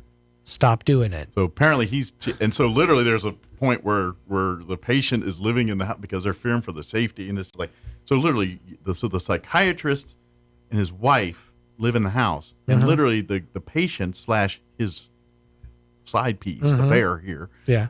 I mean, just wrap your head around that. Like, come on. How do you end up in that situation? It's a weird world we live in, man. Yeah. And then people want to be victim, like, you put yourself in that situation. True. That's you. You're the one who chose to do all that. Anyway, let me get the hour going here. We're going to play our interview we had with Hayden Hill over at Goddard High School. Okay. Coach Hayden Hill, yes, or Teacher Hayden Hill, depending, on where you've met him in life. He's impacted so many people. But, of course, his passion project is always the Goddard High Veterans Assembly, which will be coming up here November 7th. So we're going to play that interview here in just a few about that. Yep. Of course, as I mentioned before, if you tune in and all this, our boss, Gene, some prayers up for him. And our boy, Greg, too, as well. They're both going through some medical stuff right now. So keep them in your prayers. Absolutely. All you prayer warriors, prayer folks out there, we appreciate keep them in your prayers. So for sure. It is 8:19. Let's go ahead and take a gander at your weather. Like I said, hot to start, but cooling off by the end of the week. Hey, cool to mother. Yeah. I'm meteorologist Jason Laird with your Pecos Valley weather. Plenty of sunshine to go around for the later half of our weekend. That's going to push those daytime highs to the hot side, upper 80s and low 90s. Just a light breeze out of the south into the afternoon. A few light clouds do move in as the day plays out. Partly cloudy, then overnight. Lows dipping down to the mid-50s. Likely breaking the low 90s once again as we head back to work on Monday under those mostly sunny skies. Clear Monday night, mid-50s. That's your latest forecast. I'm meteorologist Jason Laird. Thank you, Jason. Currently 58 degrees here in Roswell. Humidity is at 42% with winds out of the south at 12 miles per hour. Like I said, today's going to be a warm one. Sunny and 91 with south winds 10 to 15 miles per hour. Clear tonight, looking at an overnight low of 54 degrees with south winds 10 to 15 miles per hour. Tuesday, we are looking at mostly sunny skies and a high of 85 degrees. But the winds are coming with it, and that's actually blowing in the cooler temps for the rest of the week here. But 85 and windy tomorrow, south winds 10 to 20 early, increasing 20 to 30, gusting as high as 40 miles per hour later in the day on Tuesday. Tuesday night, we're looking at clear skies, overnight low of 49 degrees. Winds will remain breezy out of the southwest, 20 to 25 miles per hour. Then after midnight, those winds will drop down 10 to 15 miles per hour. That brings in cooler temperatures for the rest of the week. On Wednesday, sunny skies and 72 for a high. Northwest winds 10 to 15 miles per hour. Sunny and 70 on Thursday. And then Friday, beginning Friday and then through Sunday, we've got rain chances and cooler temps. 20% chance at rain Friday during the day, partly cloudy and a high of only 69. Chance of rain bumps up to 40% for Friday night. And then Saturday, we're looking at a 20% chance of rain, mostly sunny and 76. 20% on Sunday as well. Partly cloudy, 73 for a high there. All right, it is 8:21. We're going to take a quick commercial break. Then we're going to play our interview talking about the Goddard High School's Veterans Day Assembly on November 7th. Hayden Hill joined us. We'll play that interview next. Don't go away. It's football time. Time to lean back and enjoy the game in a new recliner. The time is now to see Glenn's Furniture during their gigantic recliner clearance sale. Choose from recliners for her, recliners for him, big man recliners, lift recliners, reclining sofas and love seats, all at clearance prices. Even if you're not a football fan, you'll love the selection and all the low prices you'll find. Plus, get free delivery and set up at Glenn's Furniture, corner of Alameda at Union, Roswell. Hi, Chef Anthony Noble here with the Valley Cafe at 801 West Brasher. We love serving you our delicious meals for lunch and dinner. The next time you're in on Monday or Tuesday, bring the family and take advantage of our kids' dinner special. With the purchase of an adult meal, you get a kids' meal for 20% off. That's right. Get the kids fed, save a little money, and enjoy what I got cooking in the kitchen.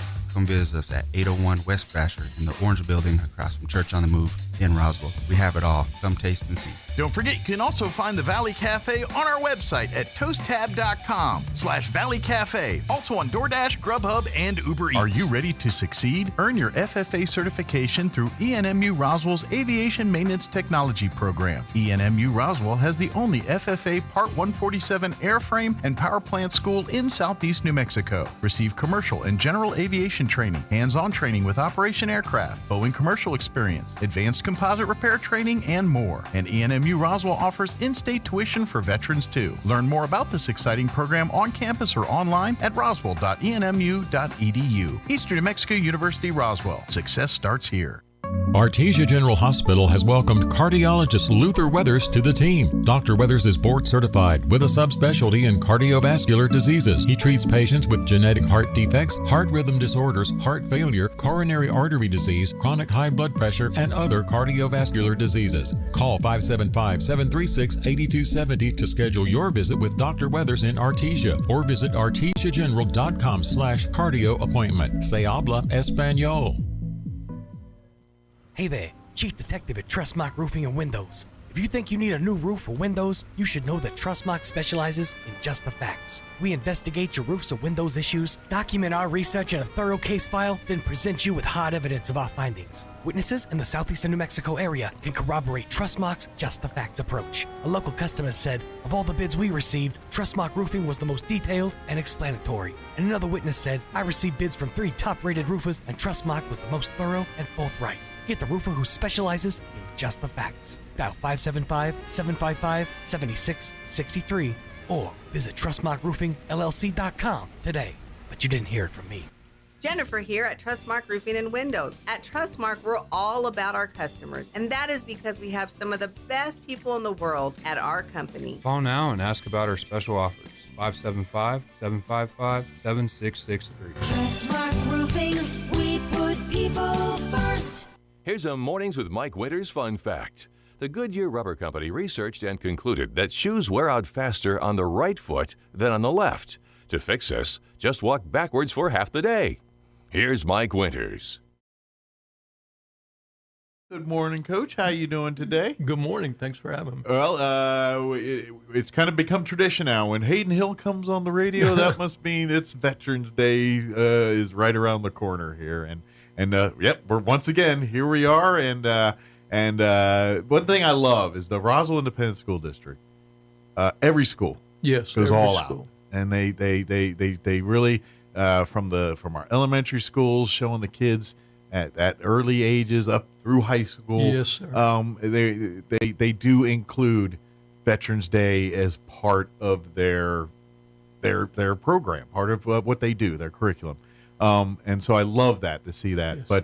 And so we want to invite everyone to as many of those as you can go to. Yes, sir. Check with your schools if you got kids or grandkids at their schools. My odds are pretty good. They've got a veterans assembly going on at their school.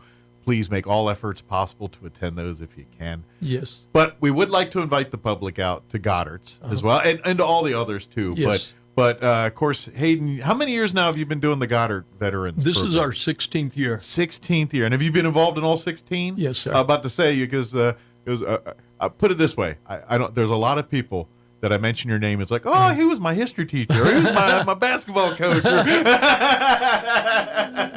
So there's a lot of people that know you with various hats, obviously. Yes. But Veterans Day is one of the ones you've adopted over the last 16 years. Yes, here. sir. And I always say this: is Goddard every year they turn into a rock concert. What they really do. You guys do an amazing job of showing the importance of why we celebrate Veterans Day and why our veterans are important in our society. Yeah.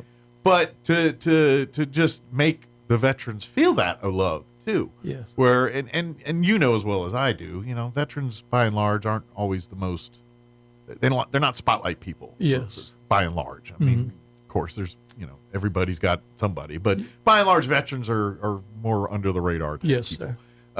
And so they tend to not always want to come and be celebrated. Yes. I hope you would put that aside and come check out what Goddard's got going on this year, because you guys do an amazing job every year. So. Well, we appreciate it. We do it for two reasons. One, we want to honor the veterans. Some of them have never been thanked. And we have a lot of them that say that they didn't want to come, and once they came, they were glad they came. And the second thing, to show that young people do respect the flag. They respect our veterans. They stand for the Pledge of Allegiance. So it's kind of a two-way street that we try and accomplish. Absolutely. And by and large, too, some of those folks that are in the audience, we're going to need them to step into those roles, too, at some point. Yes, sir. Some of those young men and women that are in that gym on November 7th here, they're going to be putting on that uniform too and doing their duty for our country. So we hope we inspire that generation too to do that. So, yes, sir. Absolutely. So let's talk nuts and bolts. What's up your sleeve for this year's Veterans Assembly? What events? What kind of things you got going on? Okay, it'll start about 1:00 for the veterans and their families. Any member of the family or friends, they'll come to Goddard a little bit before 1:00. We'll have the fire department out there with the flag. We'll have the honor guard. We'll have music and everything, and then they'll be escorted into the little theater where we'll have snacks and a get-together. Little reception. A pre-party. Pre-party.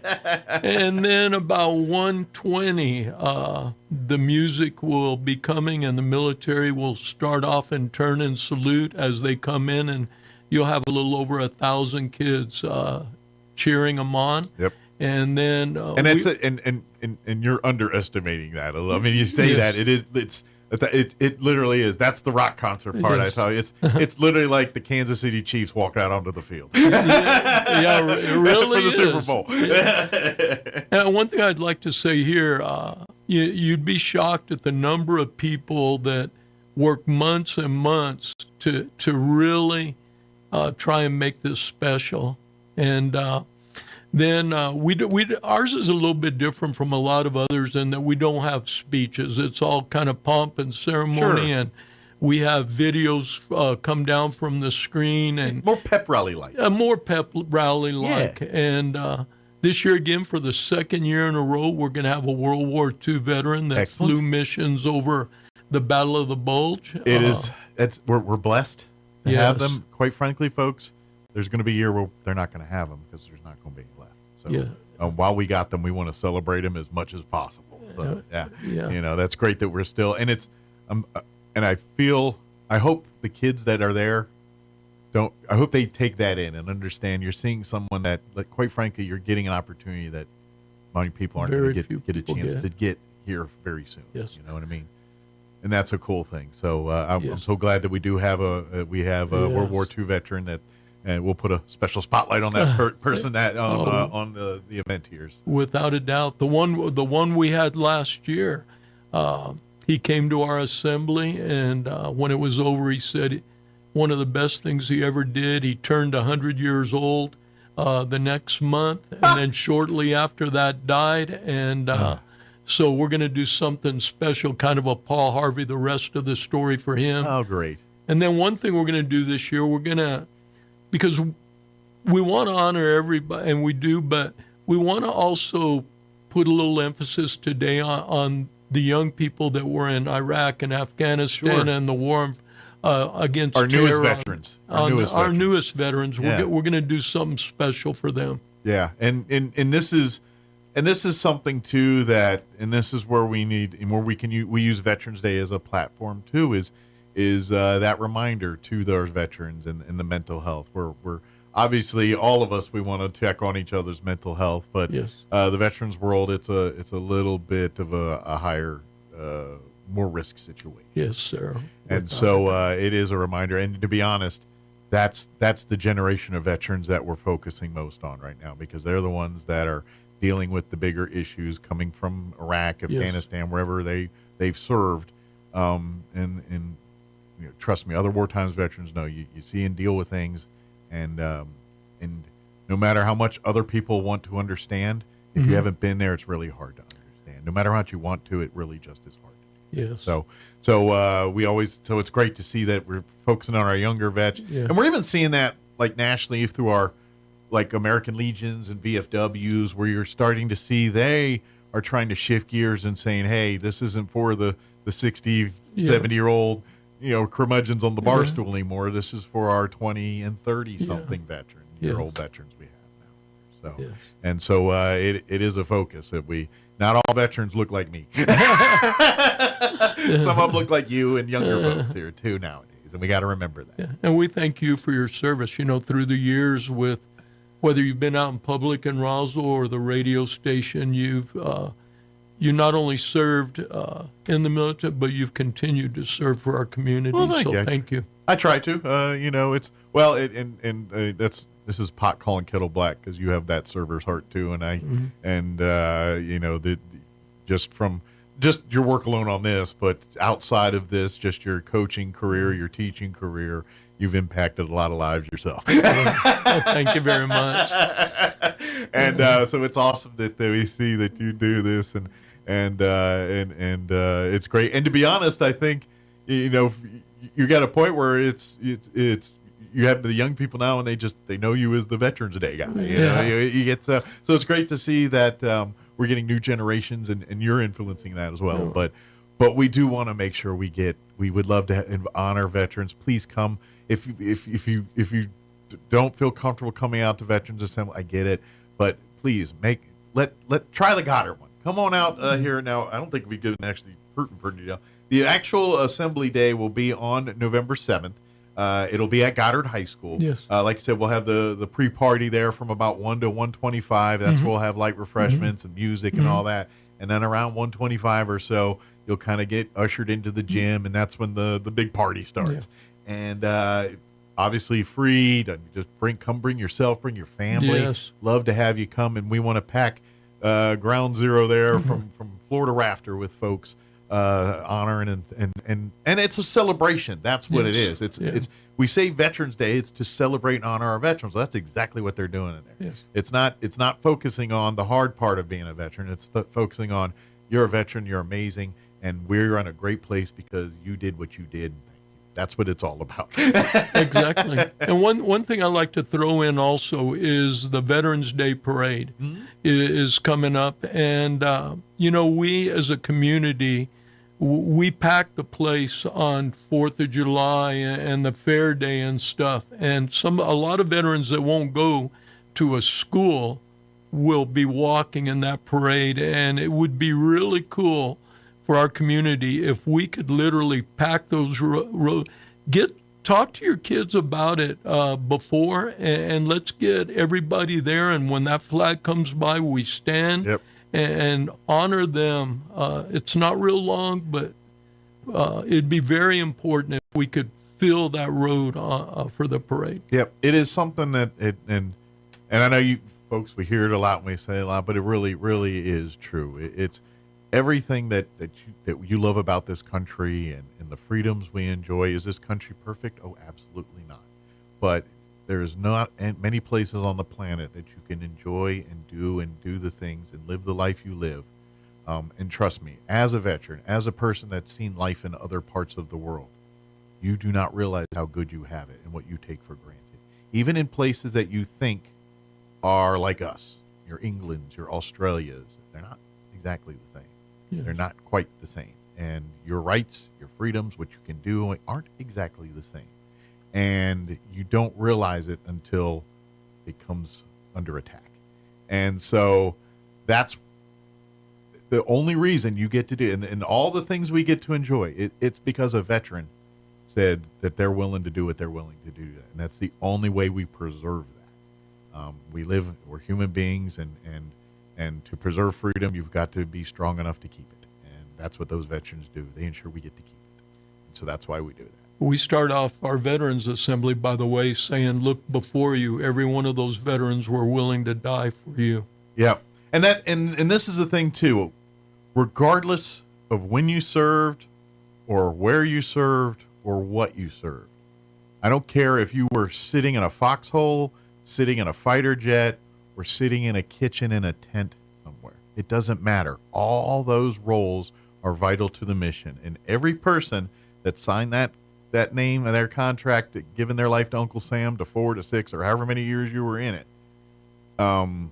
it's different. You don't, because your whole life is given up for that. You're no longer protected by the Constitution. You've basically given up your constitutional rights to say, I'm going to protect this country. Because if you do get in trouble or you do something, guess what? You're under UCMJ. The rules don't apply to you.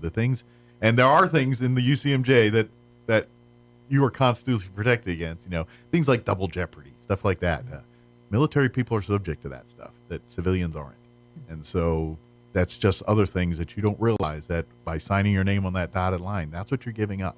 So that's why we celebrate veterans. We celebrate all veterans, ones that got the medals full of Purple Hearts and all that stuff, to the ones that fortunately their jobs didn't require them to have to do it, but by golly, they were sitting in the middle of somewhere working on an air conditioner or making sure hot meals are served to all the troops there. That's just as big a role. And trust me, every person sitting in a foxhole and flying in a jet, they appreciate those people that cook good food and make sure their accommodations are decent and all that. So, all roles are valuable as a veteran. I know I got way talking too much. I do that. No, you were great. You were great. I'm just curious, though. What is it that drives you? What's for 16 years and to have your passion to make sure that this goes off the way it does? What's your driving factor? Well, I never. My dad died before I ever knew him, and people that I was around, a lot of them were military people. Gotcha. And patriotic people, and it just impacted my life. And I still see people, like you, on a daily basis. I didn't serve, but this was maybe a way for me and all the people at Goddard to maybe do our small part. Sure.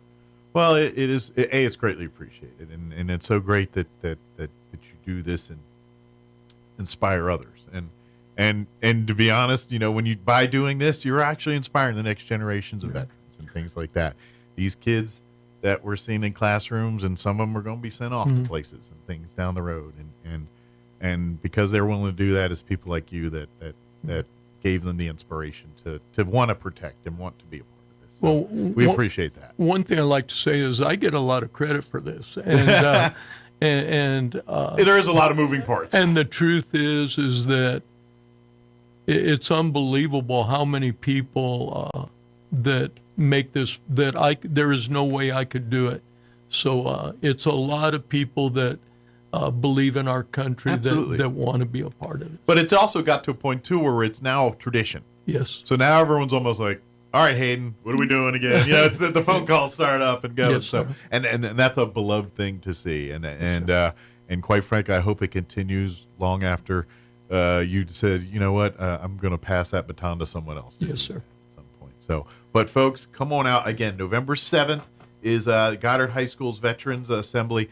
Please take note. Roswell High will be having one right around the same time, and pretty much all the middle and elementary schools will be as well. Talk with your grandparents or grandkids and kids and nieces and nephews and see, try to line up and be a part of that and all as well. But come make a point to make a time to come out to Goddard's Veteran Assembly again, November 7th. 1 p.m. is when the reception starts. The assembly starts at 1:30. Usually you're done, about 2:30 or so? Yeah, around 2:40 will be this year. So you'll be out early afternoon, and then you can go on to what the rest of the day brings you here. But love to have you come out, and trust me, you're going to come in and you're going to come out and you're like, wow, that was bigger. And I'm hyped it, but it's not enough. It really you don't do you justice till you walk in and see it. So please be a part. And Hayden, as always, thank you very much. Thank you. And we anything else we can help you with, let me know, and we'll be happy to. Thank you very much.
Was tied to McDonald's Quarter Pounders.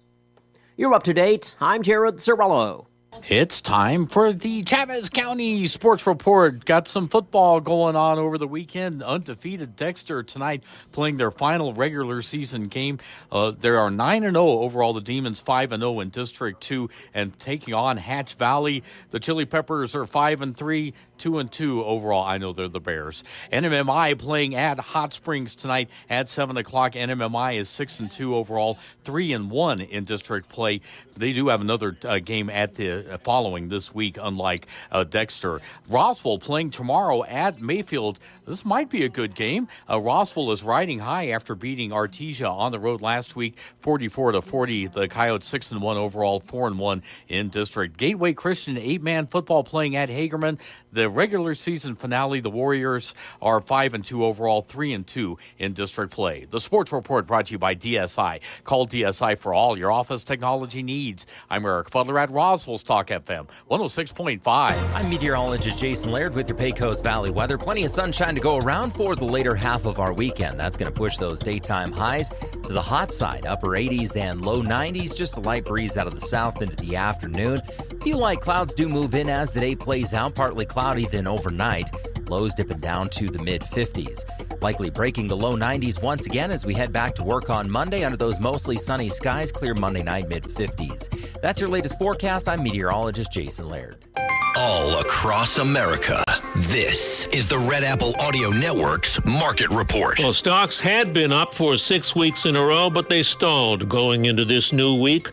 Nationwide investment research says it's natural after the kind of gains stocks have had for a period of sideways movement. The NASDAQ did hit a record high on Friday, and the total stock market average is still up about 20% for the year.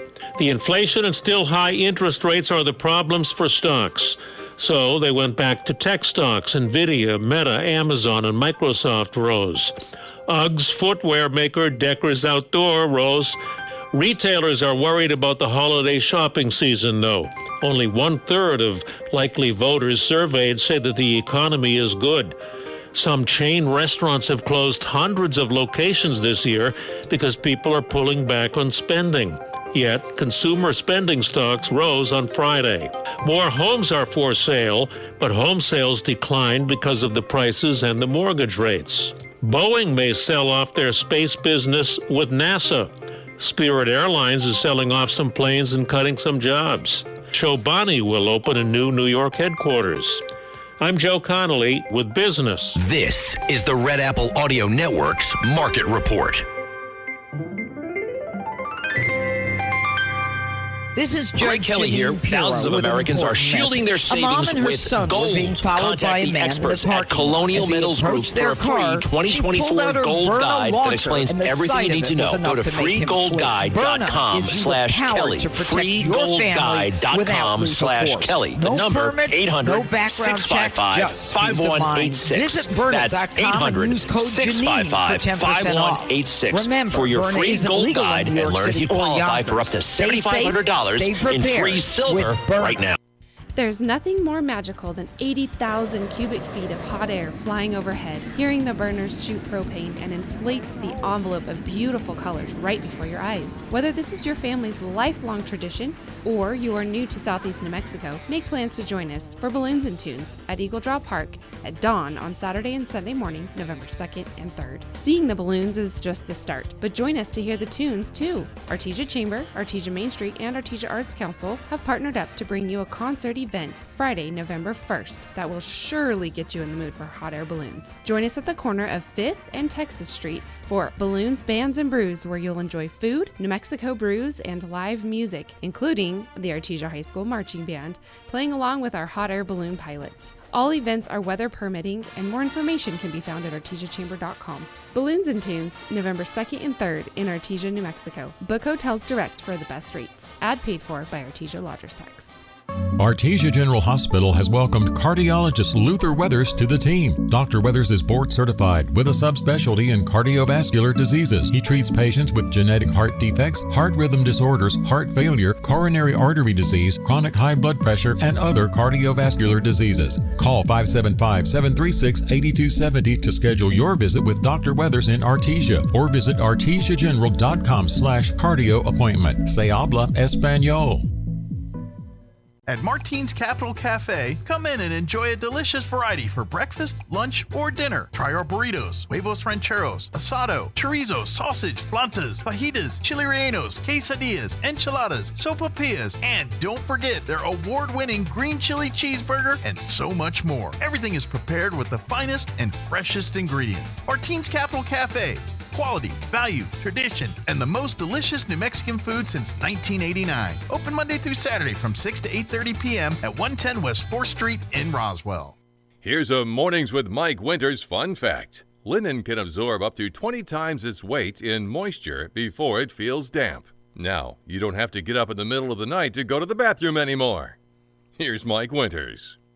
And good morning. It is 8:48. Got a few minutes here before top of the hour and all that good stuff. We were just playing our interview with Hayden Hill over at Goddard High, talking about their Veterans Day assembly here on November 7th. Now, don't forget, on November 9th, that Saturday before Veterans Day, will be the Veterans Day Parade and Ceremony here downtown, beginning at about 9 a.m. They'll start with the ceremony here on the Chaves County Courthouse lawn. And then the parade will take over thereafter, roughly around 10 o'clock, probably a few minutes before, but right around there.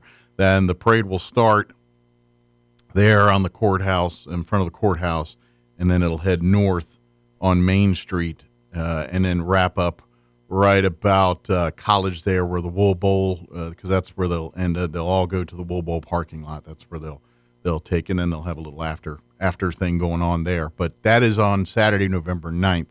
On Veterans Day itself, November 11th, we would like to invite you out to a special dedication ceremony that'll be taking place at 1 p.m. on the Chaves County Courthouse lawn there at the Veterans Memorial there.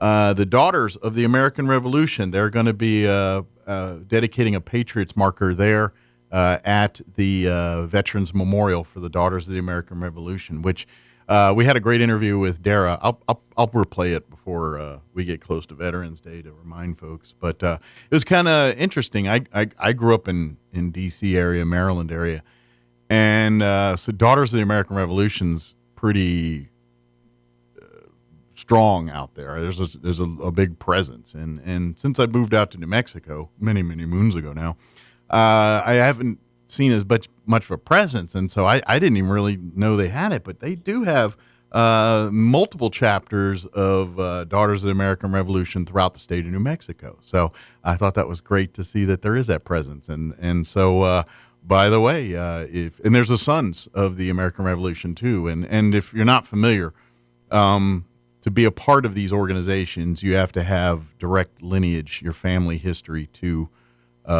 folks that served during the Revolutionary War period. Fortunately, in modern times, it's a lot easier to track that stuff. Thanks to the internet and your ancestries and all these things, you can do that search a lot easier than prior to the internet age, where you had to go dig through libraries and court records and clerks' offices and finding those attachments to say, yes, this person is in fact my great great great relative of some way, shape, or form. So, but now it's a little easier to do that. But if you're interested, maybe do the research. To be honest, I'd go ahead and reach out to Dana. She's county commissioner by day, but this is her other thing. Shoot her an email, say, hey, I'm kind of want some more information about the DAR, would you? And she'd be more than happy to tell you about it. So, but come on out again on Veterans Day. They're on the 11th at 1 p.m. They're on the Chaves County Courthouse lawn for the dedication of the Patriots marker there. At the Veterans Memorial there for the DAR. So pretty cool stuff there too. So one of the things I've been taking pleasure in this morning is watching reaction videos of because I'm a Commanders fan. I've talked about how great. And then yesterday they had that crazy ending of that Bears game and the Hail Mary, and I thought they lost and all that. But I've been watching reaction videos of like Bears fans watching it streaming at the same time, and it's been just a delight. And I've seen all kinds. I've seen ones where they're actually at the game and they're sitting there. There's one that made me laugh where it's two Bears fans and they're sitting in the end zone, and as a matter of fact, it happens to be that same end zone where the touchdown catch occurred. And so they're sitting there, and it's right before the play, and the Bears had just scored that touchdown, and it's literally 20 seconds left in the game or whatever it is, and they throw the two outs to get them a little closer, and then it's right up to that final play where they throw the Hail Mary, and they're sitting there, and literally the two Bears guys, they're all excited, like, this is the moment in history. Look at this, they're gonna get the win, and then the Hail Mary happens, and you just see their face. The whole stadium around them is just going insane because it's Commanders. The game's in Washington, so it is just insane. People flooding the field. These two are just sitting there, and they're just showing his face like, it's that ghost. Oh, what just happened? And that was one of my favorite videos of the bunch. But there's a lot of videos of guys behind their computer streaming, and I guess maybe they stream during the game to talk about it. I don't know. That's a thing. So they do that, and it's literally like there was one that it was showing through the course of the game where the Commanders were up, and then the Bears rallied, and then the thing happened. It's just watching the reactions. I didn't see any TVs breaking, none of those yet. I think they reserve those for Cowboys fans, but there was a lot of crying, a lot of I can't believe this. It was a whole lot of that going on. So I've been watching just copious amounts of those videos this morning since that happened here. So I'm just a kid in a candy store on some of that stuff because my football team sucked for so many years. And you know what else has made me laugh is now when you get on the Twitter world, because you see the lowest common denominator of human beings pretty much on Twitter or X, whatever you want to call it. And so you get on there and now there's like people trying to, like, they're braggadociously talking about which franchise had it harder. And so now they're talking about, the Commanders. But it all started because, like, after 30 years with the Commanders fans, they deserve this. And now there's like Giants fans, well, what about us? Or Bears fans, what about us? And Detroit Lions fans, we went 0-16. And it just makes me laugh because now they're almost like, it's that other part of humans that they like to do. They love to be victims. Like, you know how that is? People just love, I've got all these problems. Please celebrate me. We kind of have that. Everyone wants to be the victim. Yeah, we have that mindset a little bit. And so it's just coming out in full force. And, it's just making me laugh. By the way, Commanders had it worse. I mean, we had an owner that literally was hiding rapes and everything else. So you can't No, I don't know. Way worse than 0-16. Did they have it worse than the Bears? Yes. Okay. I mean, because I thought the Bears had it pretty rough. Well, and like you could all play that game if you want to play it, but just from what Washington was prior to Dan Snyder coming in to what he turned it into is why at our and people talk about, well, they weren't ever 0-16 or everything. I'm like, okay, you're right, but guess what? We also there's a reason why Dan Snyder's not in charge of that team anymore, and it ain't because of the name change. I'm pretty sure he rode off into the sun. You notice he went to Europe and we never heard from him and all that. I'm pretty sure he probably would have gone to jail if he didn't sell that team. The NFL was probably going to pursue, because what was going on that kind of leaked out but really got swept under the rug was a major sexual assault thing going on. There was cheerleaders talking about getting sexually assaulted.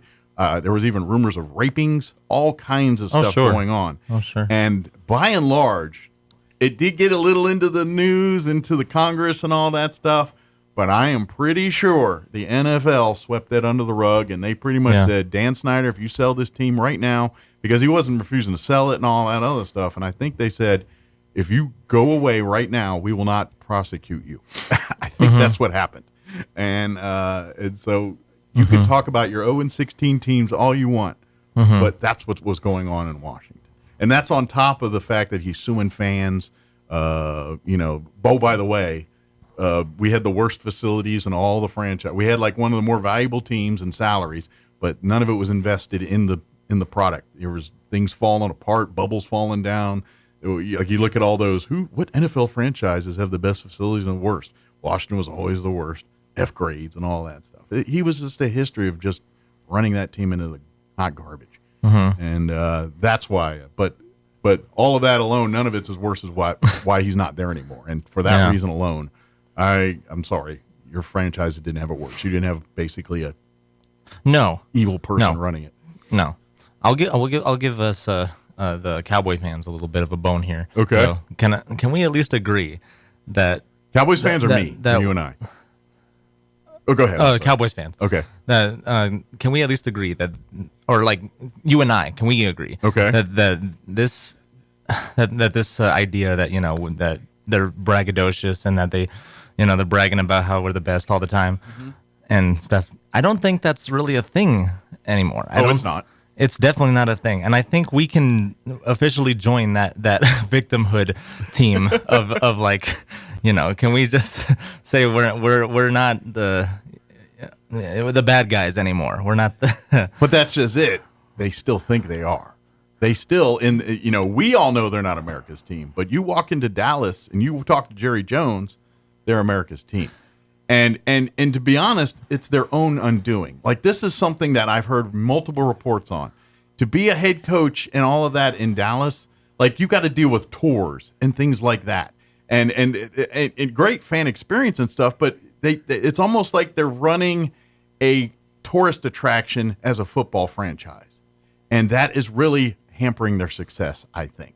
Right. That's my opinion. Right. Well, and I haven't been to Dallas in a long time, so I'm just talking about more so here in New Mexico, where it's like that's all we've got basically. And we got to go here, but they're one of the few franchises that really tout it like it's going to Six Flags or something, and so. I mean, it's cool for a fan thing, but to run a football organization, it's kind of what it is. But anyway, that's just my thought. I'm sure Cowboys fans can agree or disagree completely with that. But anyway, all right, you're listening to 106.5 Roswell's Talk FM, KEND, Roswell, New Mexico. We'll be back on the other side of news. Don't go away. News this hour from townhall.com. I'm Rich Thomason. Appealing to the highest court in the land, the state of Virginia asking the U.S. Supreme Court to allow the state to remove roughly 1,600 non-citizens from its voter rolls. Republican Governor Glenn Youngkin ordered the purge of the rolls, but later a federal appeals court said you can't do that, ordering the registrations restored. In his rally at Madison Square Garden in New York, former President Trump borrowing a page from the Reagan campaign playbook. I'd like to begin by asking a very simple question. Are you better off now than you were 4 years ago? White House correspondent Greg Clugston in New York. Guest speakers ranged from vice presidential nominee J.D. Vance to former pro wrestler Hulk Hogan. The This is Donald Trump's house, brother. Members of Congress also showed up, including Representative Byron Donalds of Florida. We're going to have common sense in America again under Donald Trump. We're going to get men out of women's sports under Donald Trump. Throughout the rally, speakers repeatedly criticized Kamala Harris and predicted a Trump victory on Election Day. Greg Clugston, New York. And Democrat standard bearer Harris appealing to her base in Philadelphia. And hard work is good work, as we know. We are winning. We are going to win. We are going to win, says Harris, sounding upbeat despite polls showing the race trending in former President Trump's favor. NATO says it is true. It says that North Korean troops are on the ground fighting alongside Russian soldiers in Ukraine. Watching Wall Street, the Dow is up 304 points, the Nasdaq ahead 95, and the S&P trading 24 points higher. More on these stories at townhall.com. Wesley Financial Group is not. Everybody wants cheap airfare, but where do you find it? You call low-cost airlines. Their prices are direct from the airlines, and they're so low you can't find these fares published anywhere. They specialize in cheap flights, discount hotel rooms, cheap car rental rates, and great package deals anywhere around the world. Wherever you want to go, they can help you get there cheaply and with a best price guarantee. If you want the lowest prices on your airline tickets or other travel services, call now. That's right, call. That's the only way to get these rates. Experts are standing by 24/7 to get you the cheapest airfare and hotel rates available. So don't wait. Call right now for the lowest travel prices anywhere and for great last-minute travel deals too. Call 866-755-5300. That's 866-755-5300. Again, that's 866-755-5300. Call us right now.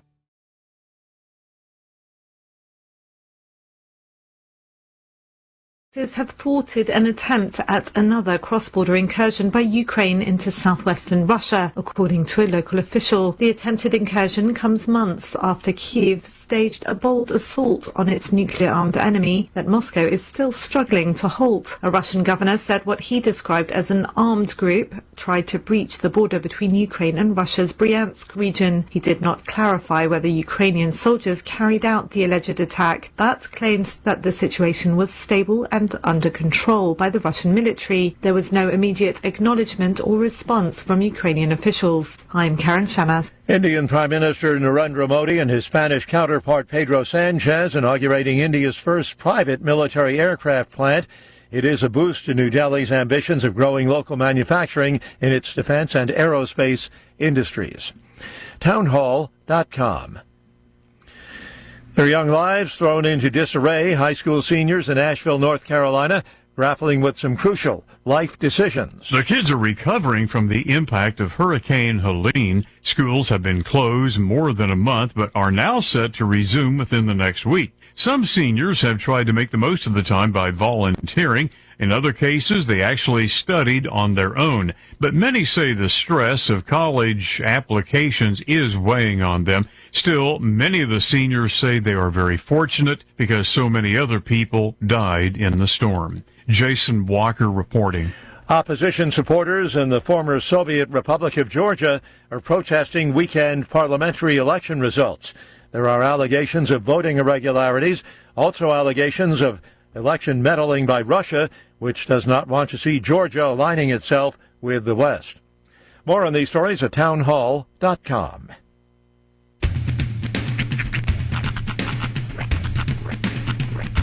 What in the wide, wide world of sports is going on here? I promise you, whatever scum did this, not one man on this force will rest for 1 minute until he's behind bars. Now let's grab a bite to eat. Yeah, come on. I feel the hot wind on my shoulder and the touch of a world that is older. I hit the switch and check the number. I leave it on and then I slumber. I hear the rhythm ringing through it. Flamenco guitar and cumbia music. I hear the talking of the DJ. The travel said, what does he say? I'm on a Mexican radio. I'm on a Mexican radio. Broadcasting live from high atop the J.P. White Building in downtown Roswell, New Mexico. It's Mornings with Mike Winters on 106.5 Roswell's Talk FM. Is that what I sound like when I talk? Now, here's your host, Mike Winters.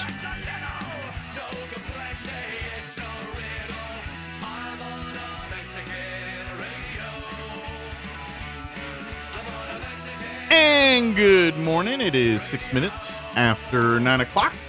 Welcome to hour number 3. Trace in the air notes of Mornings with Mike Winters, right here on 106.5 Roswell's Talk FM. Happy Monday, everybody. Indeed. Hope your Monday is going well. Yeah. It's going to start warm and then get cool. Can I just speak for all parents in the Roswell area? Say, school's back in session! Yeah, it definitely makes things feel a little more normal. Just a little bit. That's really what it is. It's not like that we can't, handle our kids.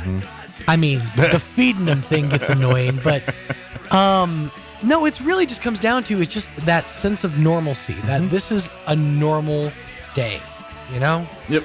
So after all was said and done, and yes, I know that we're still deep in recovery and cleanup. Saw a lot of posts over the weekend. A lot of folks who were, tearing out portions of their walls, having to tear out insulation. That's where you're seeing it a lot when you go through certain neighborhoods and things, and you just see the piles and piles of debris that's kind of been put out to the curb from the storms and the flooding damage, and you can kind of. you just go down the street from house to house, like, ooh, that one got hit bad. Look at the pile of debris in front. And right. You could just tell. I think I said at one point, I was like, I passed one house and there was a CRT TV sitting outside. I'm like, you can't even get well, I guess it's time for an upgrade anyways, huh? Actually, in my head, when you see those, I feel like it's sitting on like a TV tray, just like from the day. Yeah. It's got, I'll say a Nintendo.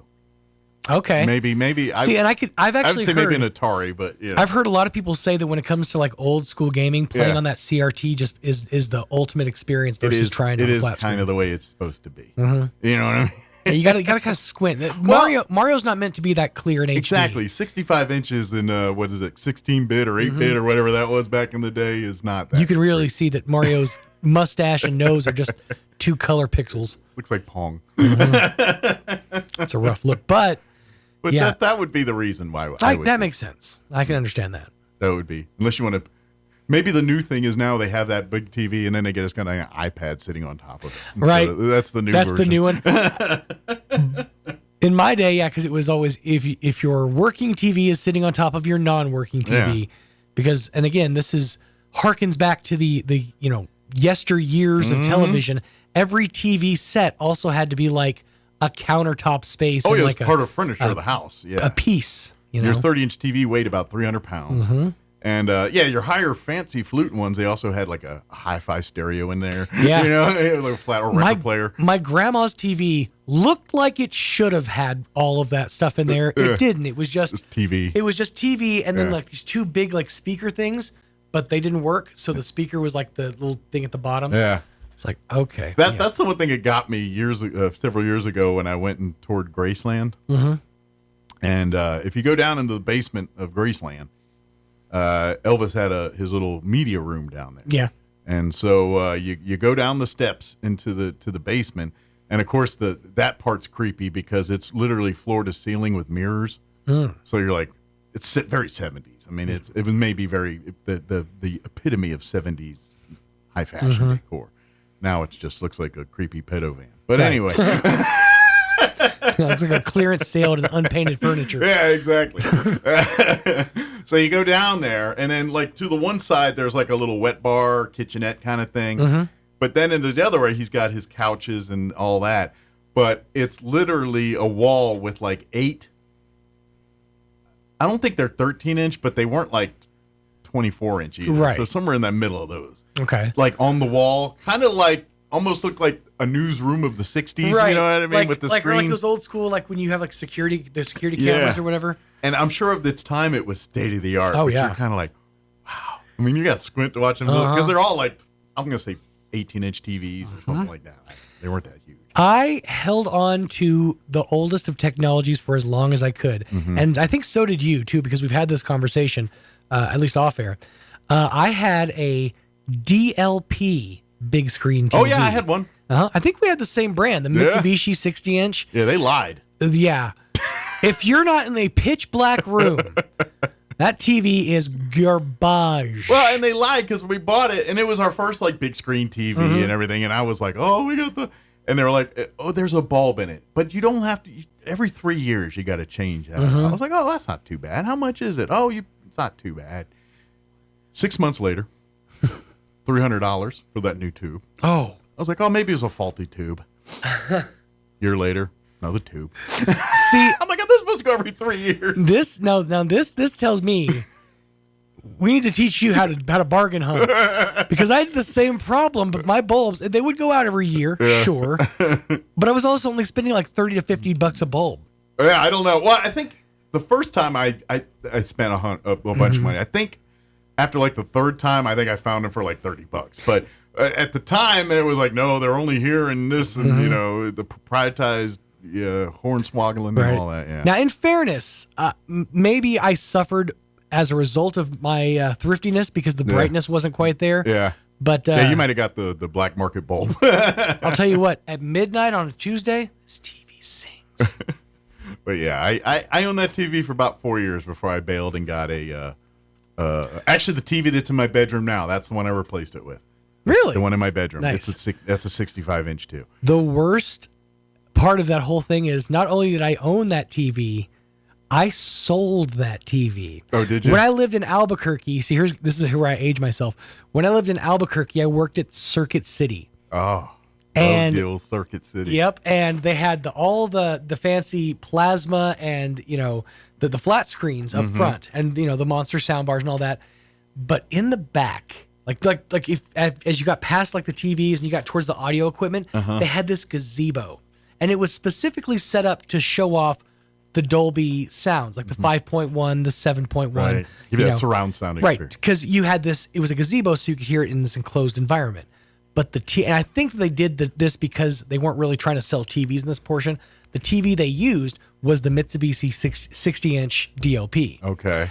I used to take people back to that section just to sell that TV. Because I used to talk about richness of color and the warmth of color that you don't experience with digital displays. I moved like 3 or 4 of those Mitsubishis. There's a few people cussing you now. When I got back to Roswell, I just happened to be inside of a rent-a-center, and I saw that TV. I'm like, I need it in my land. So yeah, I rent-to-owned the TV that I punished so many other people for buying. Well, you sold it to yourself. You know what? That's how much of a believer in my product I was. All right, I sold myself a limit. That's right. I convinced myself this is good. Yeah. Now, that TV ended up in a dumpster. At the time, I lived on Sunset there, so it ended up in that alley dumpster back there. Somebody tried to take it out and think it was. It didn't happen. No, because I saw it the next day on the side with the screen broken, so I picked it up, and put it back in there. Yeah. Somebody thought they might have had a bargain TV there. I don't know if they did. If it broke when they tried to get it out, thinking they get it home, or they realized it wasn't as good. I don't know. I don't know what this means about me or who I am, but there was a small part of me when I went and got rid of that TV that said, "There's a very nice mirror inside this TV. It's a very nice mirror. You can get this thing framed, hanging up in a hallway." It's recycling. Exactly. I like it. And that's how hoarders are born. Is that the mirror from inside of the TV? Yep, sure is. And that's why I've got 6 toaster ovens buried in the basement. And we don't. Let's not even talk about the cats. Yeah. I haven't seen Mittens in a minute though. I wonder if he's okay. Old Mittens.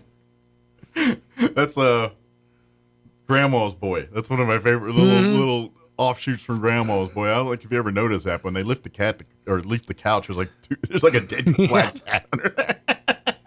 Stiff as a board.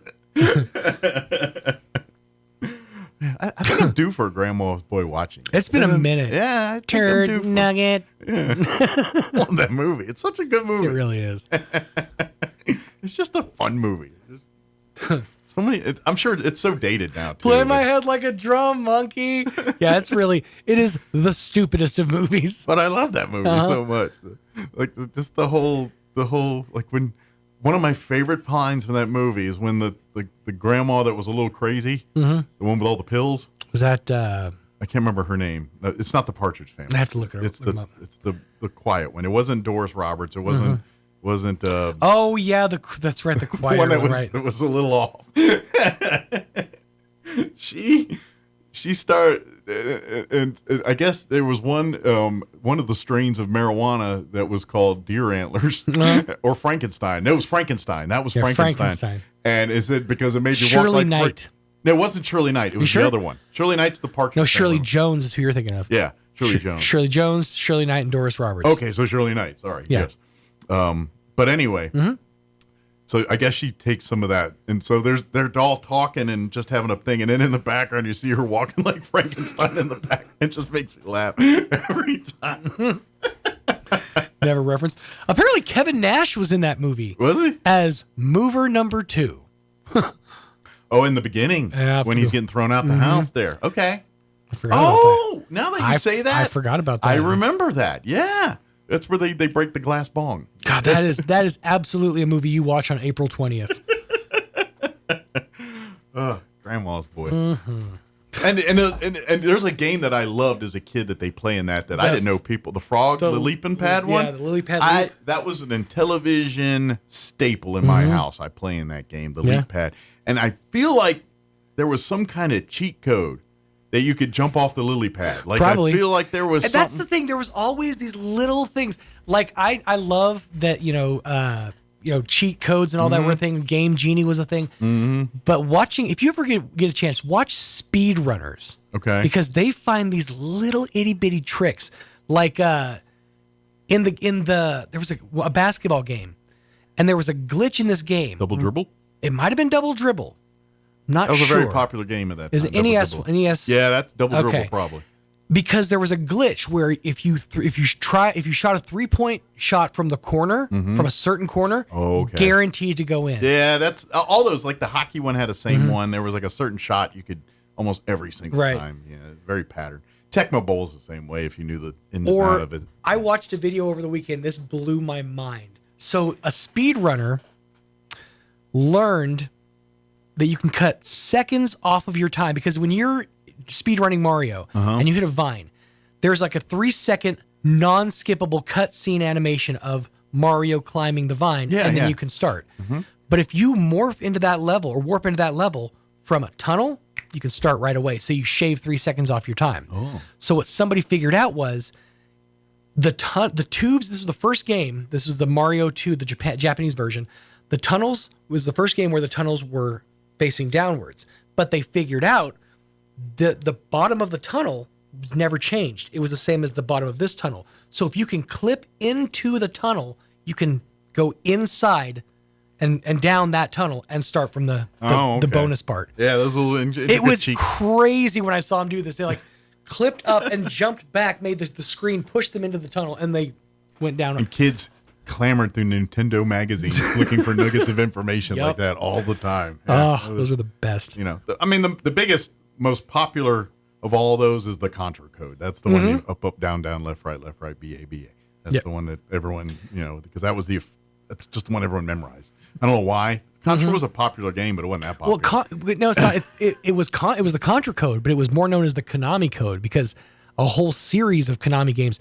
I used to play a game called Life Force. Okay. It was a Nintendo NES game where it was basically, I think it came out around the same time as Interspace. Okay. You're inside of some dude. Oh, and you have to fight the virus. Okay. But if you do up, down, left, right, B, A, start at the beginning, you get 40 lives. Ah. Yeah, so. I wonder if that Ninja Gaiden, I think that company made that game. There's a whole, you can find and now thanks to the internet, it's simplified everything. Back in the day, we had to work for these. We had to go buy.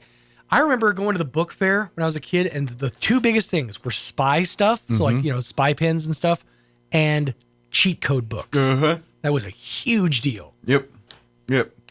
And those little crappy magic kits. The balls and the cup. Yeah, those things. Yeah, that one. So, We're going to replay our interview we had with John and Nathaniel from the Eyesight. They joined us last week talking about what they do over there. So I'm going to play that for you here in just a minute. But before we do that, let's get you up to date on the weather. Like I said, it's going to be hot to start the week, but cooler and rain chances by the end of it. So here you go. I'm meteorologist Jason Laird with your Pecos Valley weather. Plenty of sunshine to go around for the later half of our weekend. That's going to push those daytime highs to the hot side, upper 80s and low 90s. Just a light breeze out of the south into the afternoon. Feel like clouds do move in as the day plays out. Partly cloudy, then overnight. Lows dipping down to the mid-50s. Likely breaking the low 90s once again as we head back to work on Monday under those mostly sunny skies. Clear Monday night, mid-50s. That's your latest forecast. I'm meteorologist Jason Laird. Thank you, Jason. Currently 58 degrees here in Roswell. Humidity is at 42% with winds out of the south at 12 miles per hour. Sunny and 91 today. We expect winds out of the south 10 to 15 miles per hour. Clear tonight with an overnight low of 54 degrees. South winds 10 to 15 miles per hour. Sunny for you Tuesday and a high of 85 tomorrow, but the winds will be blowing. And I believe that's the cause for the cooler temps the rest of the week. But south winds tomorrow 10 to 20 early. Winds will increase 20 to 30, gusting as high as 40 miles per hour by Tuesday afternoon. Tuesday night, we're looking at clear skies and an overnight low of 49 degrees. Winds will remain breezy out of the southwest, 20 to 25 miles per hour. After midnight, those winds will drop down 10 to 15 miles per hour. With that, cooler temps for the rest of the week, sunny and 72 for your Wednesday. Northwest winds 10 to 15 miles per hour. Thursday, sunny, high of only 70 expected. And then Friday, we're looking at a 20% chance at some showers and thunderstorms for the afternoon. Partly cloudy, 69 for a high. 20% chance of rain Saturday, mostly sunny and 76. And a 20% chance of rain Sunday, partly cloudy and 73. So we'll see. See if we get some more rain. Hopefully not to the levels we got a couple weeks ago. Just a little bit, hopefully. But we'll see.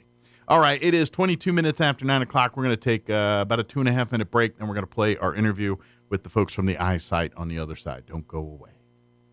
Attention, Roswell and surrounding areas. Roswell Ford knows recovering from an unexpected natural disaster is stressful, and our hearts go out to everyone who experienced loss due to the flooding. The damage left behind is devastating, but we're already seeing what it means to be Roswell strong, and we acknowledge and appreciate the heroic efforts of local authorities, first responders, and National Guard rescue teams. We've already received and continue to receive special shipments of new Fords and quality pre-owned vehicles available for immediate delivery during our massive Super Tent Sale. It's at our temporary location on West 2nd Street between Toyota and Allsup's. These new and pre-owned vehicles without flood damage are being offered to the public at unprecedented savings. We've instructed our staff to take any car in any condition. In fact, even if it doesn't run, we'll come get it and give you a generous allowance toward a new Ford or high-quality pre-owned vehicle. And we'll work with your insurance company to help you get what you deserve at Roswell Ford's temporary location on West 2nd Street between Toyota and Allsup's. Thank you. So your pecans aren't as big and bountiful as they used to be? Well, what would Jim Gill do? Hi, this is Ben from Roswell Seed Company. Few people knew as much about pecans as Jim Gill. And if he were here today, he'd tell you it was time to fertilize. He'd tell you just what you need and show you how to use it. Then he'd make some joke about your neighbors making fun of your nuts. So when there's trouble with your pecans, head for Roswell Seed Company and ask them, what would Jim Gill do?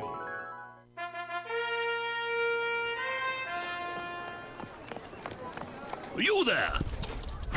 What are these? My glasses, Your Highness. They're incredible. Who made these? The Eyesight in Roswell. Or was it Hobbs? Or maybe Carlsbad. So well crafted and stylish. So the Eyesight thinks they can challenge my throne with their quality eyewear. Actually, Your Majesty, I got 2 pair and an eye exam. It was so easy. I did it during my lunch break, and they even took my insurance. Lunch break? Who gave you a lunch break? Human resources, Your Majesty. Silence! I'll get you, Eyesight! The Eyesight, now accepting new patients 5 and up in Roswell, Hobbs, and Carlsbad. 3 locations? Clearly the best in sight. Here's a Mornings with Mike Winters fun fact. 1 in 3 snake bite victims is drunk. 1 in 5 is tattooed. Hold my beer and check this out. Here's Mike Winters.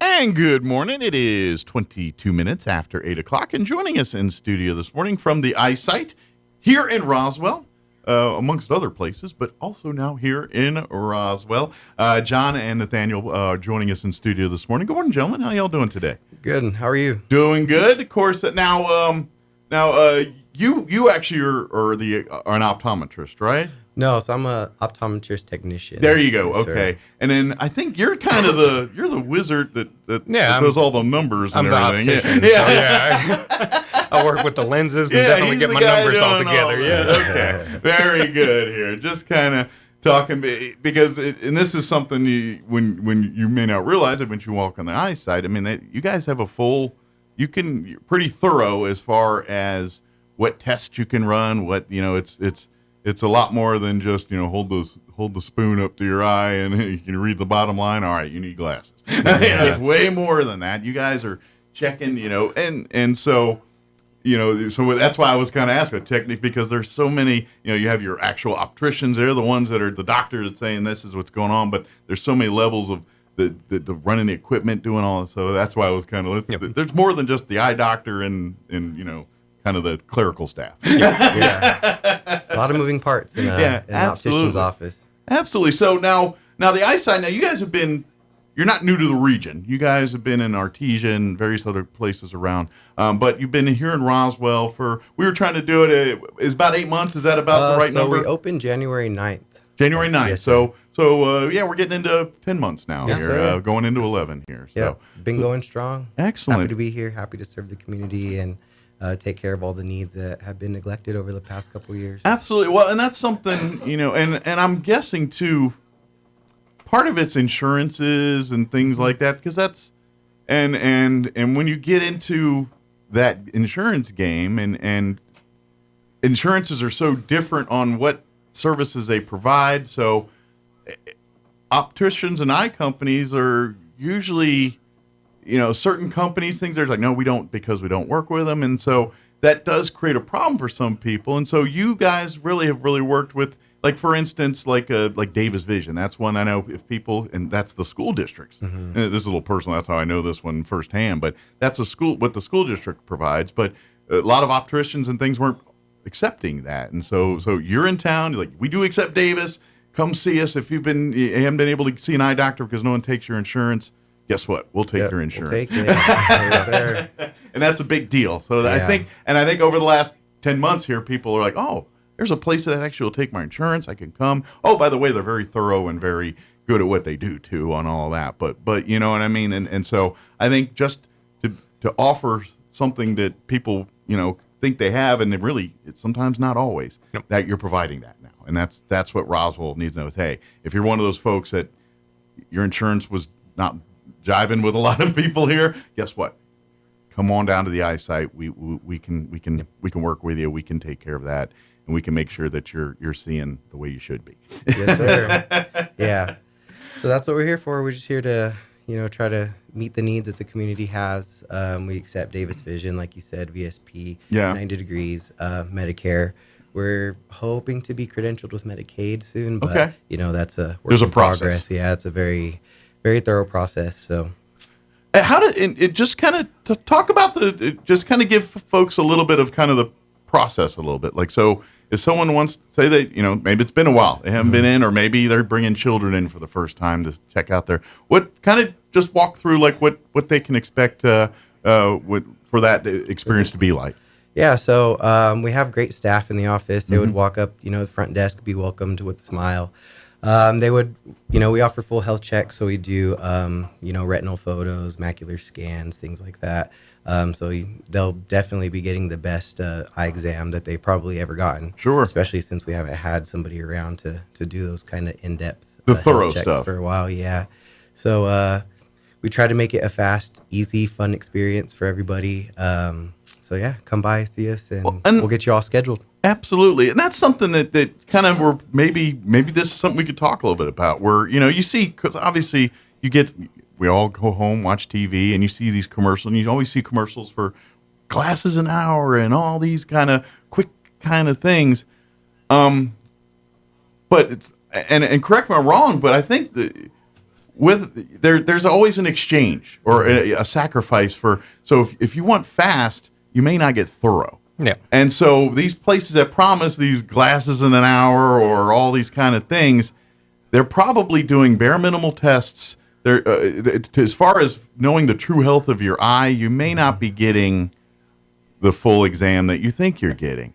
Whereas eyesight ain't promise you glasses in an hour. But what they will promise you is that when you go in there, you walk out, you're going to know, how healthy your eyes are and what needs to be done to correct or nothing. Yeah, you can go to a place that'll do your glasses in an hour, and you can get a good product. Sure. But we want to pursue the best. Sure, for our and patients. that's what I'm saying. I mean, you can get the best, but if the lens isn't right, Exactly. because of it doesn't matter if you got Gucci frames or whatever high dollar bling you got on there. That's true. And that's what I'd like to say sets us apart a little bit as well. Is Sure. We're willing to sit down and actually work with patients, whether there's a problem or not. We're going to look for a solution for Absolutely. that problem. And one thing you do notice too is you really with the eye doctor and everybody, you talk lifestyles. Like, what are you doing? What are you hoping to? And so they really work the glasses to work that angle. Like for me, for instance, I spend a lot of time on computers, but because I'm getting older now and I'm getting to like trifocal now. I'm getting to where there's just going to be line after line after line on this sucker. But anyway, it's really difficult to read computers and things too, because I got to go through one of those prisms. So I'm like, hold on. It's 7, I forgot them today. They're at the house, so I'm having a little. But so I have a pair of glasses that just let me look at computers and phones and things like that. And so that's where you guys work with folks. It's like, well, if you're not on that very much, you really don't need that kind of thing. But if you're spending you're behind the wheel a lot, okay, well, we need to design your glasses to allow that. Yeah. Oh, you hunt. So you work out on the shooting range. Yeah. You do a lot of computer work. Yeah. We find solutions to kind of match the lifestyle for that patient. So it's more than just, hey, I want to see. It's like, well, what are you trying to do with it? It's kind of... And what do you use your vision for the most? Exactly. Yeah. And so let's make sure that those needs are being met as well, too. It's like, yeah, you're healthy here, but how can we tweak and make the glasses to a point where they are? And that's where, because once you talk to the eye doctor and everything, and you sit down and talk with the lens and the eyeglass side of things, and actually getting to go in the fun part, picking your frames and doing all that. Oh, does this look good? I don't know. I should go pink. What do you think? I have to get all that. Yeah, do y'all have transparent? And then they sit down, and that's where that's when they're fitting you and they're telling me, and that's where they start saying, okay, we're going to design the way the aperture or whatever. It gets a little sciencey above my pay grade, but you know what I mean. They start talking that stuff, and they're like, okay, that's going to create this, and that's going to this is going to add a glare or take away a glare. So when you're driving a lot, this is going to be more beneficial to you. That's where you start, and that's where you guys really can kind of tweak and sit down and pick the perfect glasses and the perfect situation for each person. We want the patient to be aware of how it's going to benefit them before we actually go to pursue to put them exactly. Into it. So that's the experience when you come in, and so it's a lot of fun. I mean, no visit to a doctor when because you're doing the eye thing. Yeah. After a while, you're like, oh man, my eyes. But yeah, that's the fun part is picking the glasses, and it's kind of because as much as it's a function, it's also a presentation of you. It's your personality. It's your, the glasses you wear. If you got a guy with big crazy glasses, you're like, I bet that's a big personality person. You know what I mean? Someone that's got the more invisible. How I also look at it is if someone's walking down the road and they see you in a pair of glasses and they go, oh, where did you get those glasses? I want them to know, I trust that optician. I'm going to go to that place. Those are sharp. Now, if it's a bad looking pair of glasses, they're going to be, I don't think I'm going to go there. So will you guys get fashion advice too? Maybe that blue's not your color. If I have a pair of frames that aren't going to quite fit the script, I'm going to tell you. Good. Let's slowly roll a bit. Because to be honest, we need that. Yeah. We need, because let's face it, sometimes family and friends are nice to you. And they're not honest with you. That's like, oh, yeah, you look good in that. No, you do not look good. Yeah, those look great. Those are a bit wide. Yeah, we want you to leave the eyesight seeing good, feeling good, and looking good. Absolutely. So. And that's something, and because I literally, a personal experience not too long ago, I can say for certain, I walked in, the customer service is great, everyone's polite, attentive, very thorough. eye exam was thorough. I wish my eyes were in better shape to give them something to look at, but it is what it is. You get older. But anyway, but yeah, and I can honestly say, and I was at that point where it'd been a couple years, and like my glasses were getting in, and I can tell you, just since I've gotten my new glasses in the last, I got them last week, so almost a week now. I've been having them on now. My eyes are less stressed. I'm telling you right now. And just I've had, I'd say, less headaches, not none, but it's a lot's gone on this week, and I've been busy, so I'm not attributing that to the glasses. But you know what I mean? It's I definitely can say that the update is definitely in the new glasses. It's made life a little easier for me over the last week here since I've been wearing them. Good. We're glad that we could have that impact on you. It's nice to have the computer glasses again, because I ain't gonna lie, because it gets to a point where I actually take these off to read because it's easier for me to read that stuff without my normal glasses on. So it was nice to I don't have to take them off. It's my goal is to make sure people aren't taking them off. I can read it, and I don't have to take them off. Yeah. Sometimes I absentmindedly do it, and I'm like, oh, wait a minute. I don't need to. These are my good glasses. Yeah. Let's forget. Absolutely. Just as far as like children things, what's like the youngest that you guys can see and do all that? What's kind of that age range? And so we like to start at 5 and up. Okay. Just so that way, we know that the child's going to be able to receive the good care. Sure. Things like that. And little kids' eyes they change every day almost. So absolutely. We want to start them off at the age where they're kind of getting steady and absolutely. Things like that. So 5 and up, we like to keep our that's when you start limit. You start getting a baseline that you can measure, I guess you could say. Exactly. Yeah. that works. And true, this is something else too, is like, because like we said earlier, there's a lot of equipment, a lot of technical stuff, and I imagine there's a lot of stuff, and people are like, all right, I'm going from station to station. I don't know. I'm just looking at things, and they tell me I'm not really sure what they're doing here. Tell folks a little bit about like when you visit the various, like what kind of checks you're looking for, what kind of things that you're looking for in those. What we're doing. Okay. Yeah. In our first room, you come in and we take a front surface mapping of your eye. We get to kind of know how rough and smooth your eye is in certain places, know exactly where to focus the light with your contacts or glasses. Okay. There's an Optos machine. It takes a picture of the back health of your eye, so you can see like your vessels, your optic nerve, your macula. People with diabetes usually have bleeding in their eyes if it goes untreated. So we use that Optos to kind of see the back health. It kind of takes place of dilating every visit. So that's good. And then so it really actually that saves people, because usually dilate, now you got to bring a friend and drive them. Now you don't have to worry about that. Yeah, exactly. You just take a quick picture and you're good. Technology's good sometimes. Yeah, and then in our second room that we have a visual field test, so it helps like with people with glaucoma. Okay. If they lose peripheral vision, top bottom vision, things like that, we can kind of track those things. And then those things are by default, if you are healthy, they're checking to see if you're having those issues as well too. Yeah. So if you're starting to show signs of glaucoma or diabetes, these machines will say, okay, you need to, and then that also determines, okay, you're going to need further care, eye care, and that's when you may have to go see an eye surgeon specialist or something above what they do at the eye site. Exactly. Yeah, so that's pretty much what we do. We like to mainly monitor glaucoma, macular degeneration, things like that. So for because we're in a world of routines and get your mammograms and this. For these kind of screenings, how often should people be checking this kind of stuff? It depends on your age group. I would say if you're 30s, young 20s, 40s, maybe every couple years. Obviously. And obviously, if you've been diagnosed with diabetes or something, you're going to want to check that a little more often to monitor progress. Just depending on how severe the diabetes are, the macular degeneration, glaucoma, we usually do annual checks. Sometimes we do every 6 months. 3 months, just depending on the severity. Does family history come into play on like glaucoma and some of the things? Like if you have I don't know, I'm a little dumb on that. Yeah, glaucoma, macular degeneration, there is a correlation with the family members. Okay, so if you do have a family history, maybe a little bit more frequent your for you. chances are higher of honestly, I would say yes, sir. On average for most people, a yearly eye exam is pretty sufficient for everybody. Else, And obviously, as you get older, that's in your younger days, it becomes probably more important. The older you get. In your younger days, you may not need glasses every year. Your eyes are kind of but you start hitting 40 and then 50, and then next thing you know, you're like, all right, you need a little thicker, need a little, amp this a little bit. And it's not quite stable this year, so yeah. So you might be every year needing to update those lenses a little bit. So, so age does come into play. The older we get, the more you need to see us, just kind of like the other doctors.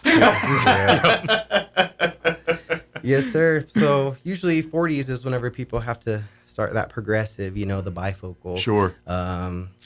What is it? 65 is when people start to develop cataracts, things like that. So there are a couple age groups, that we like to monitor closely, or, we not give more care to, but, we just look deeper into their concerns or their problems and things like that. So what, because I imagine you get people that are probably experiencing, not everybody just comes in for an eye check. Sometimes they're actually having an eye issue and they want it looked at. What are some of those symptoms? Like if people are, like glaucoma, even some of the stuff with diabetes, what are some of the symptoms? Because generally speaking, if you're seeing symptoms, it's probably a little farther advanced, isn't it? Yeah, I mean, the biggest thing that we, the biggest eye problem, the biggest thing is if you start to see flashes of light or a curtain, comes across your vision, that's usually signs of like a retinal detachment. Okay. Something that needs to be treated like as soon as possible. Of course, there's probably pain involved with a retinal detachment. And I mean, you probably know pain in the eye, that's definitely a good time. Yeah, I mean, if your eye hurts, that's what if your eye's hurting, get into us as soon as possible. Sure. Yeah. What about like eye dryness and things? We live in the desert. I mean, do you see a lot of people with that and doing almost a lot of every patient? Okay. Almost every patient. So I mean, is that something too as part of? And we think of glasses, but your eye washes and things like, is that stuff that you guys also deal with and work with and stuff like that? Yeah. We have patients come in and they complain about not being able to see clear all the time, or having itchy, scratchy eyes, watery eyes, and so those are signs of typical dry eye. So. Is it mostly allergy related, or it could be a number of 100 things? Or a number of different things, but mostly it's just our environment being so dry outside. It's desert and it's dry, not having moist air not having moisture in the air, things like that. So it's probably just a good idea to keep some kind of eye moisturizer. Keep some eye drops. We like to recommend like Refresh, things like that, Sustain, the preservative-free types of. Sure. And Visine. That's a big red flag. That's a big red flag. Yeah. What? So tell me, what's the big? What? It's kind of like a nasal spray type thing. Okay. The more you use it, the more you need it. So it does have it could have a potential like addictive property. Okay. Yes, adverse. I didn't think. See, I just think this is where, of course, this is what you guys do every day. But guys, like most of us were just like, eye drops or eye drops. You know what I mean? They make it okay. Now they don't burn anymore. They can blink. So so do your homework on that. Yes, sir. Do your research. Watch the news. See what's being recalled. Things like that. So. Absolutely. Of course, you guys have a website and everything. If folks want to, because I know a lot of people like to read and research and do stuff. What's the? I'm sure you could just Google the eyesight Roswell and it'll pop right up. Our website is eyesight2020.com. Okay. It kind of just gives you. That's not a year. That's vision, by the way. It's like, where was 2024? No, 2020 vision. 2020 vision. Yeah. Took me a while to catch on to that. Believe it or not.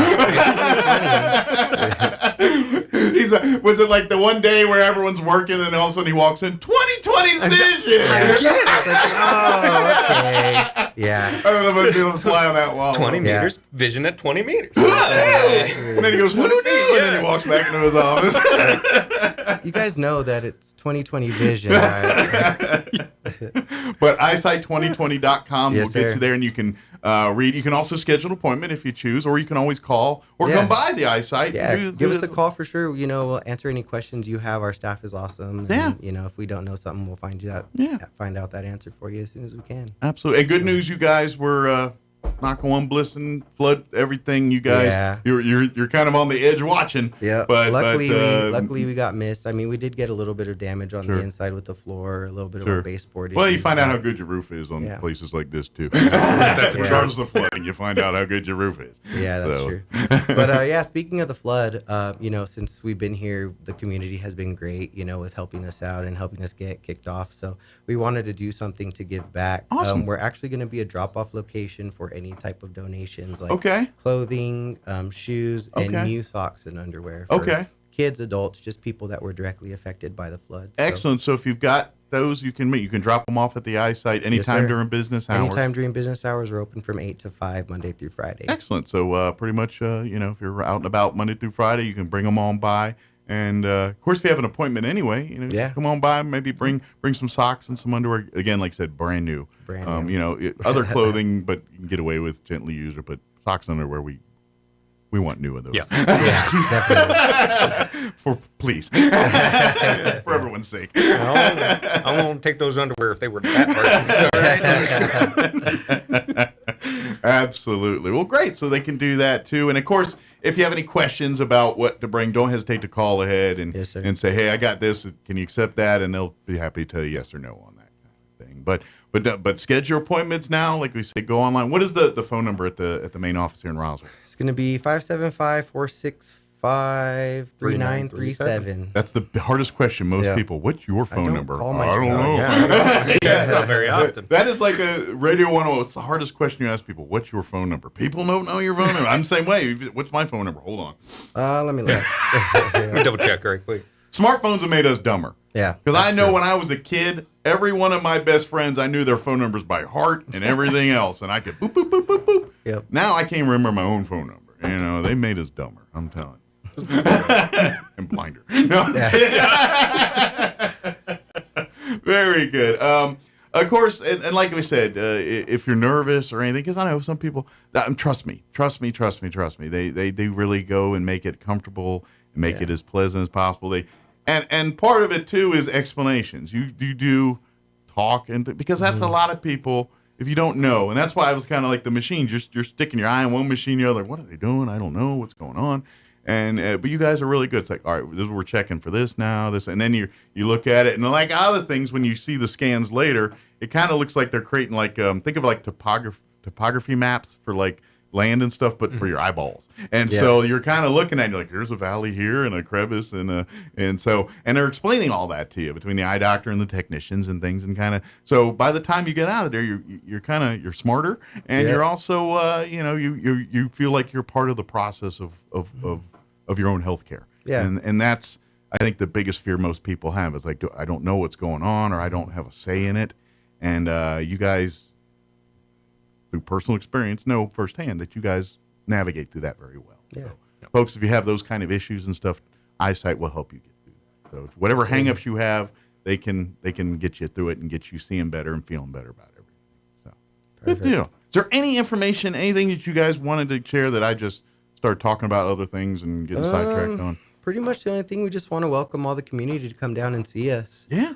Schedule the appointments. If you don't have vision insurance and you need to come in and see us, there are ways that you could go, like VSP.com, and you can go and purchase a personal vision plan. And you can come down and use it that same day most of the time. There's a will, there's a way. Yes, sir. There's a will, there's a way. And we're going to try to help you get seeing better, address all the health concerns and things like that. So it's, you should take, and this is something that modern medicine is as we evolve in medicine, we're learning more. And, as a kid, I'm a little older than you guys, but when I was a kid, medicine was very compartmentalized. You know what I mean? Where you go to your family doctor for everything that isn't your teeth or your eyes, pretty much. You know what I mean? Yeah. And then you go to the dentist for your teeth, and then the eye doctor for your eyes. And there wasn't a whole lot of collaboration in the worlds. And then they started saying, oh, wait a minute, stuff that you do with your teeth impact your other health. Stuff that's going on with your eyes are indicators of other parts of your health. And now they're starting to incorporate the eye doctor, the dentist, into your total medicine package here.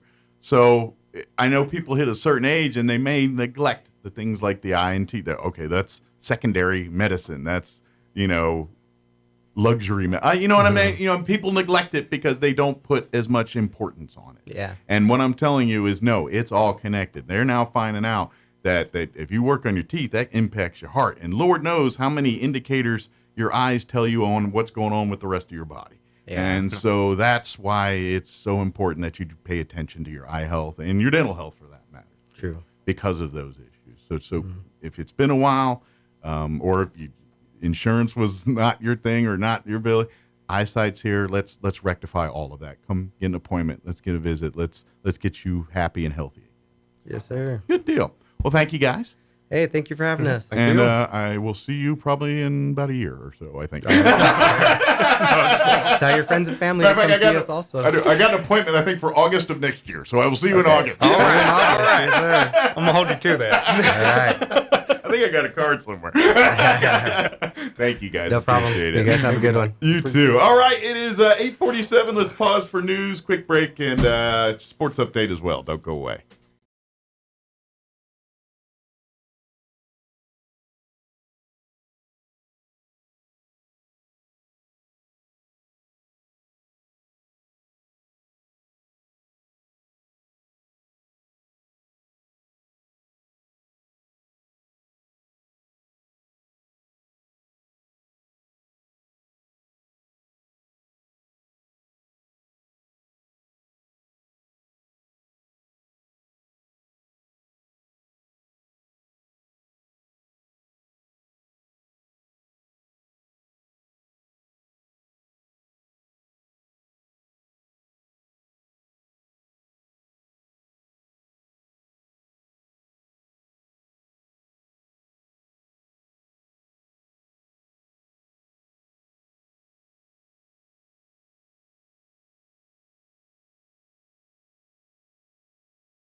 Time for a permanent solution to protect your biggest investment, your home, and that is Leaf Filter. And right now you can save up to 30% off your entire purchase at leaffilter.com/Hannity. Now, clogs aren't just a nuisance. They can cause extensive water damage. Let Leaf Filter's trusted pros help protect your home from flooding, roof damage, rotting siding, foundation issues, and much more. They're going to clean out, realign, seal your gutters before they even install Leaf Filter and their award-winning patented technology. Never get on a ladder and clean out those gutters again with Leaf Filter, America's #1 gutter protection system. Get your free inspection, up to 30% off your entire purchase. Go to leaffilter.com/Hannity. That's leaffilter.com/Hannity today. See representative for warranty details. With your Cowboys Report, I'm Christy Scales. All-Pro guard Zach Martin gives a scouting report on 49ers superstar pass rusher Nick Bosa right after this. A true Dallas Cowboys fan is there for the journey and the destination. This is the season to make your journey count by flying through McAllen International Airport, the South Texas airport of the Dallas Cowboys. Whether you're flying down for McAllen's award-winning fall and holiday festivals, or you're a South Texas fan flying up to cheer the Cowboys on, make your journey as satisfying as your destination at the South Texas airport of the Dallas Cowboys. McAllen International Airport, above, beyond, at McAllenAirport.com. Todd thought it would be secure to jog in the cheetah savanna. Todd believed the big cat repellent he bought online was reliable. And now, Todd is trying to be faster than this cheetah that can run 80 miles per hour. But the good news is, Todd has AT&T 5G that is fast, reliable, and secure. And he learned the best thing to do is stop running and toss her the backpack with the beef stew. AT&T 5G. Fast, reliable, secure. 5G requires compatible plan and device. 5G may not be available in your area. See att.com/5G for you for details. The Cowboys head to California this weekend for a big Sunday night showdown at the 49ers, who've been ravaged by injuries to key offensive players like Christian McCaffrey and Brandon Ayuk. But on defense, San Francisco still has superstar linebacker Fred Warner, as well as elite pass rusher Nick Bosa. All-Pro guard Zach Martin says Bosa is a focal point of the Cowboys' game plan. Yeah, he's a stud, right? Every time he goes into a game, he's going to have some sort of second component coming at him, and first and foremost is his motor. A lot of times guys play that hard, they're not on the field as much as he is, and the guy's on the field a lot, so match his intensity, The Cowboys' defense is likely without Micah Parsons for a third straight week. He's been unable to practice because of an ankle injury. Kickoff Sunday night is 7:20 Central right here on your home for Cowboys Radio. I'm meteorologist Jason Laird with your Pecos Valley weather. Plenty of sunshine to go around for the later half of our weekend. That's going to push those daytime highs to the hot side, upper 80s and low 90s. Just a light breeze out of the south into the afternoon. Few light clouds do move in as the day plays out. Partly cloudy, then overnight. Lows dipping down to the mid-50s. Likely breaking the low 90s once again as we head back to work on Monday under those mostly sunny skies. Clear Monday night, mid-50s. That's your latest forecast. I'm meteorologist Jason Laird. With the Wall Street Business Report, I'm Bill Alexander. U.S. consumer sentiment climbed to a 6-month high in October as declining interest rates helped improve buying conditions for big-ticket items like cars. The University of Michigan's Consumer Sentiment Index rose to 70.5 this month, the highest since April, from a final reading of 70.1 in September. Striking workers' rejection of plane maker Boeing's latest contract offer has created a fresh threat to operations at aerospace suppliers around the country. If the strike by more than 33,000 U.S. Boeing workers persists another month, some suppliers may have to cut their operations. The McDonald's health issue has grown. Onions are likely the culprit in the McDonald's E. coli outbreak across the Midwest and some western states that has now sickened at least 75 people and killed one. McDonald's pulled the Quarter Pounder off its menu at 1/5 of its U.S. restaurants. For the Wall Street Business Report, I'm Bill Alexander in Washington. Help benefit the Wounded Warrior Project with H.F. Sinclair Saturday, November 9th at the Veterans Mission 5K Fun Run, Walk, and Ride. This 5K Fun Run will begin and end at Beige Veterans Park in Artesia, and the course will take you around Eagle Draw, Walk or Run. Kids 6 and under can join on their bikes. Pre-registration is $25 for adults and teens, kids $10, and your 4-legged companion only $5, with all proceeds to benefit Wounded Warriors. For more information or to sign up, visit hfsnm.com/veterans-mission-5K. A dining set is the staple of family gatherings. It's where you spend holidays, where you help your kids with their homework. It's an entertainment setting for game nights or new recipes. Your dining room is a centerpiece of style and design. This is Melanie from Glenn's Furniture. Here at Glenn's, we bring quality to the modern dining room. Our selection is extensive with clean lines and subtle curves, from traditional to contemporary with wood or stone tops. Stylize your dining room at Glenn's on Union and Alameda, where delivery is free since 1953. Talk radio has landed on the all-new 106.5 FM KEND Roswell. And good morning. It is 9:58. I got about a minute and a half here before we wrap up today's show. Of course, if you missed any part of it, I invite you to check it out at your leisure. Just log on to ksvptv.com. Click on the Mornings with Mike Winter's channel, and you'll find all of our interviews and everything right there. We replayed some interviews today. We had our interview with Crystal Noble from the Humane Society, just giving an update on what they've got going on. Of course, we played our interview with Hayden Hill over at Goddard High School, talking about their big Veterans Day assembly on November 7th. And then, of course, we just wrapped up our interview with John and Nathaniel from the Eyesight, talking about all their services and what they provide over there. But any of our interviews, they're always they're there live and on demand. KSVPTV.com will have that for you. Don't forget, big game Friday night as well. Roswell Goddard at the Bull Bowl squaring off. We'll have that game for you in all perspectives. The Roswell perspective right here on 106.5, the Goddard perspective on 106.1 Fiero, and live streaming video at KSVPTV.com. So we'll have all that for you on Friday, as well as playoffs and football, district play. Actually, after this, it's playoffs after this, so it's an exciting time for football. But we'll have all that for you on the radio, and of course we'll have live streaming video for Friday. And then once we get the playoffs, and it's a per case basis there, so we'll see. All right, that's it for us. We got to go. Have an amazing day. Thank you so much for allowing us to be a part of it.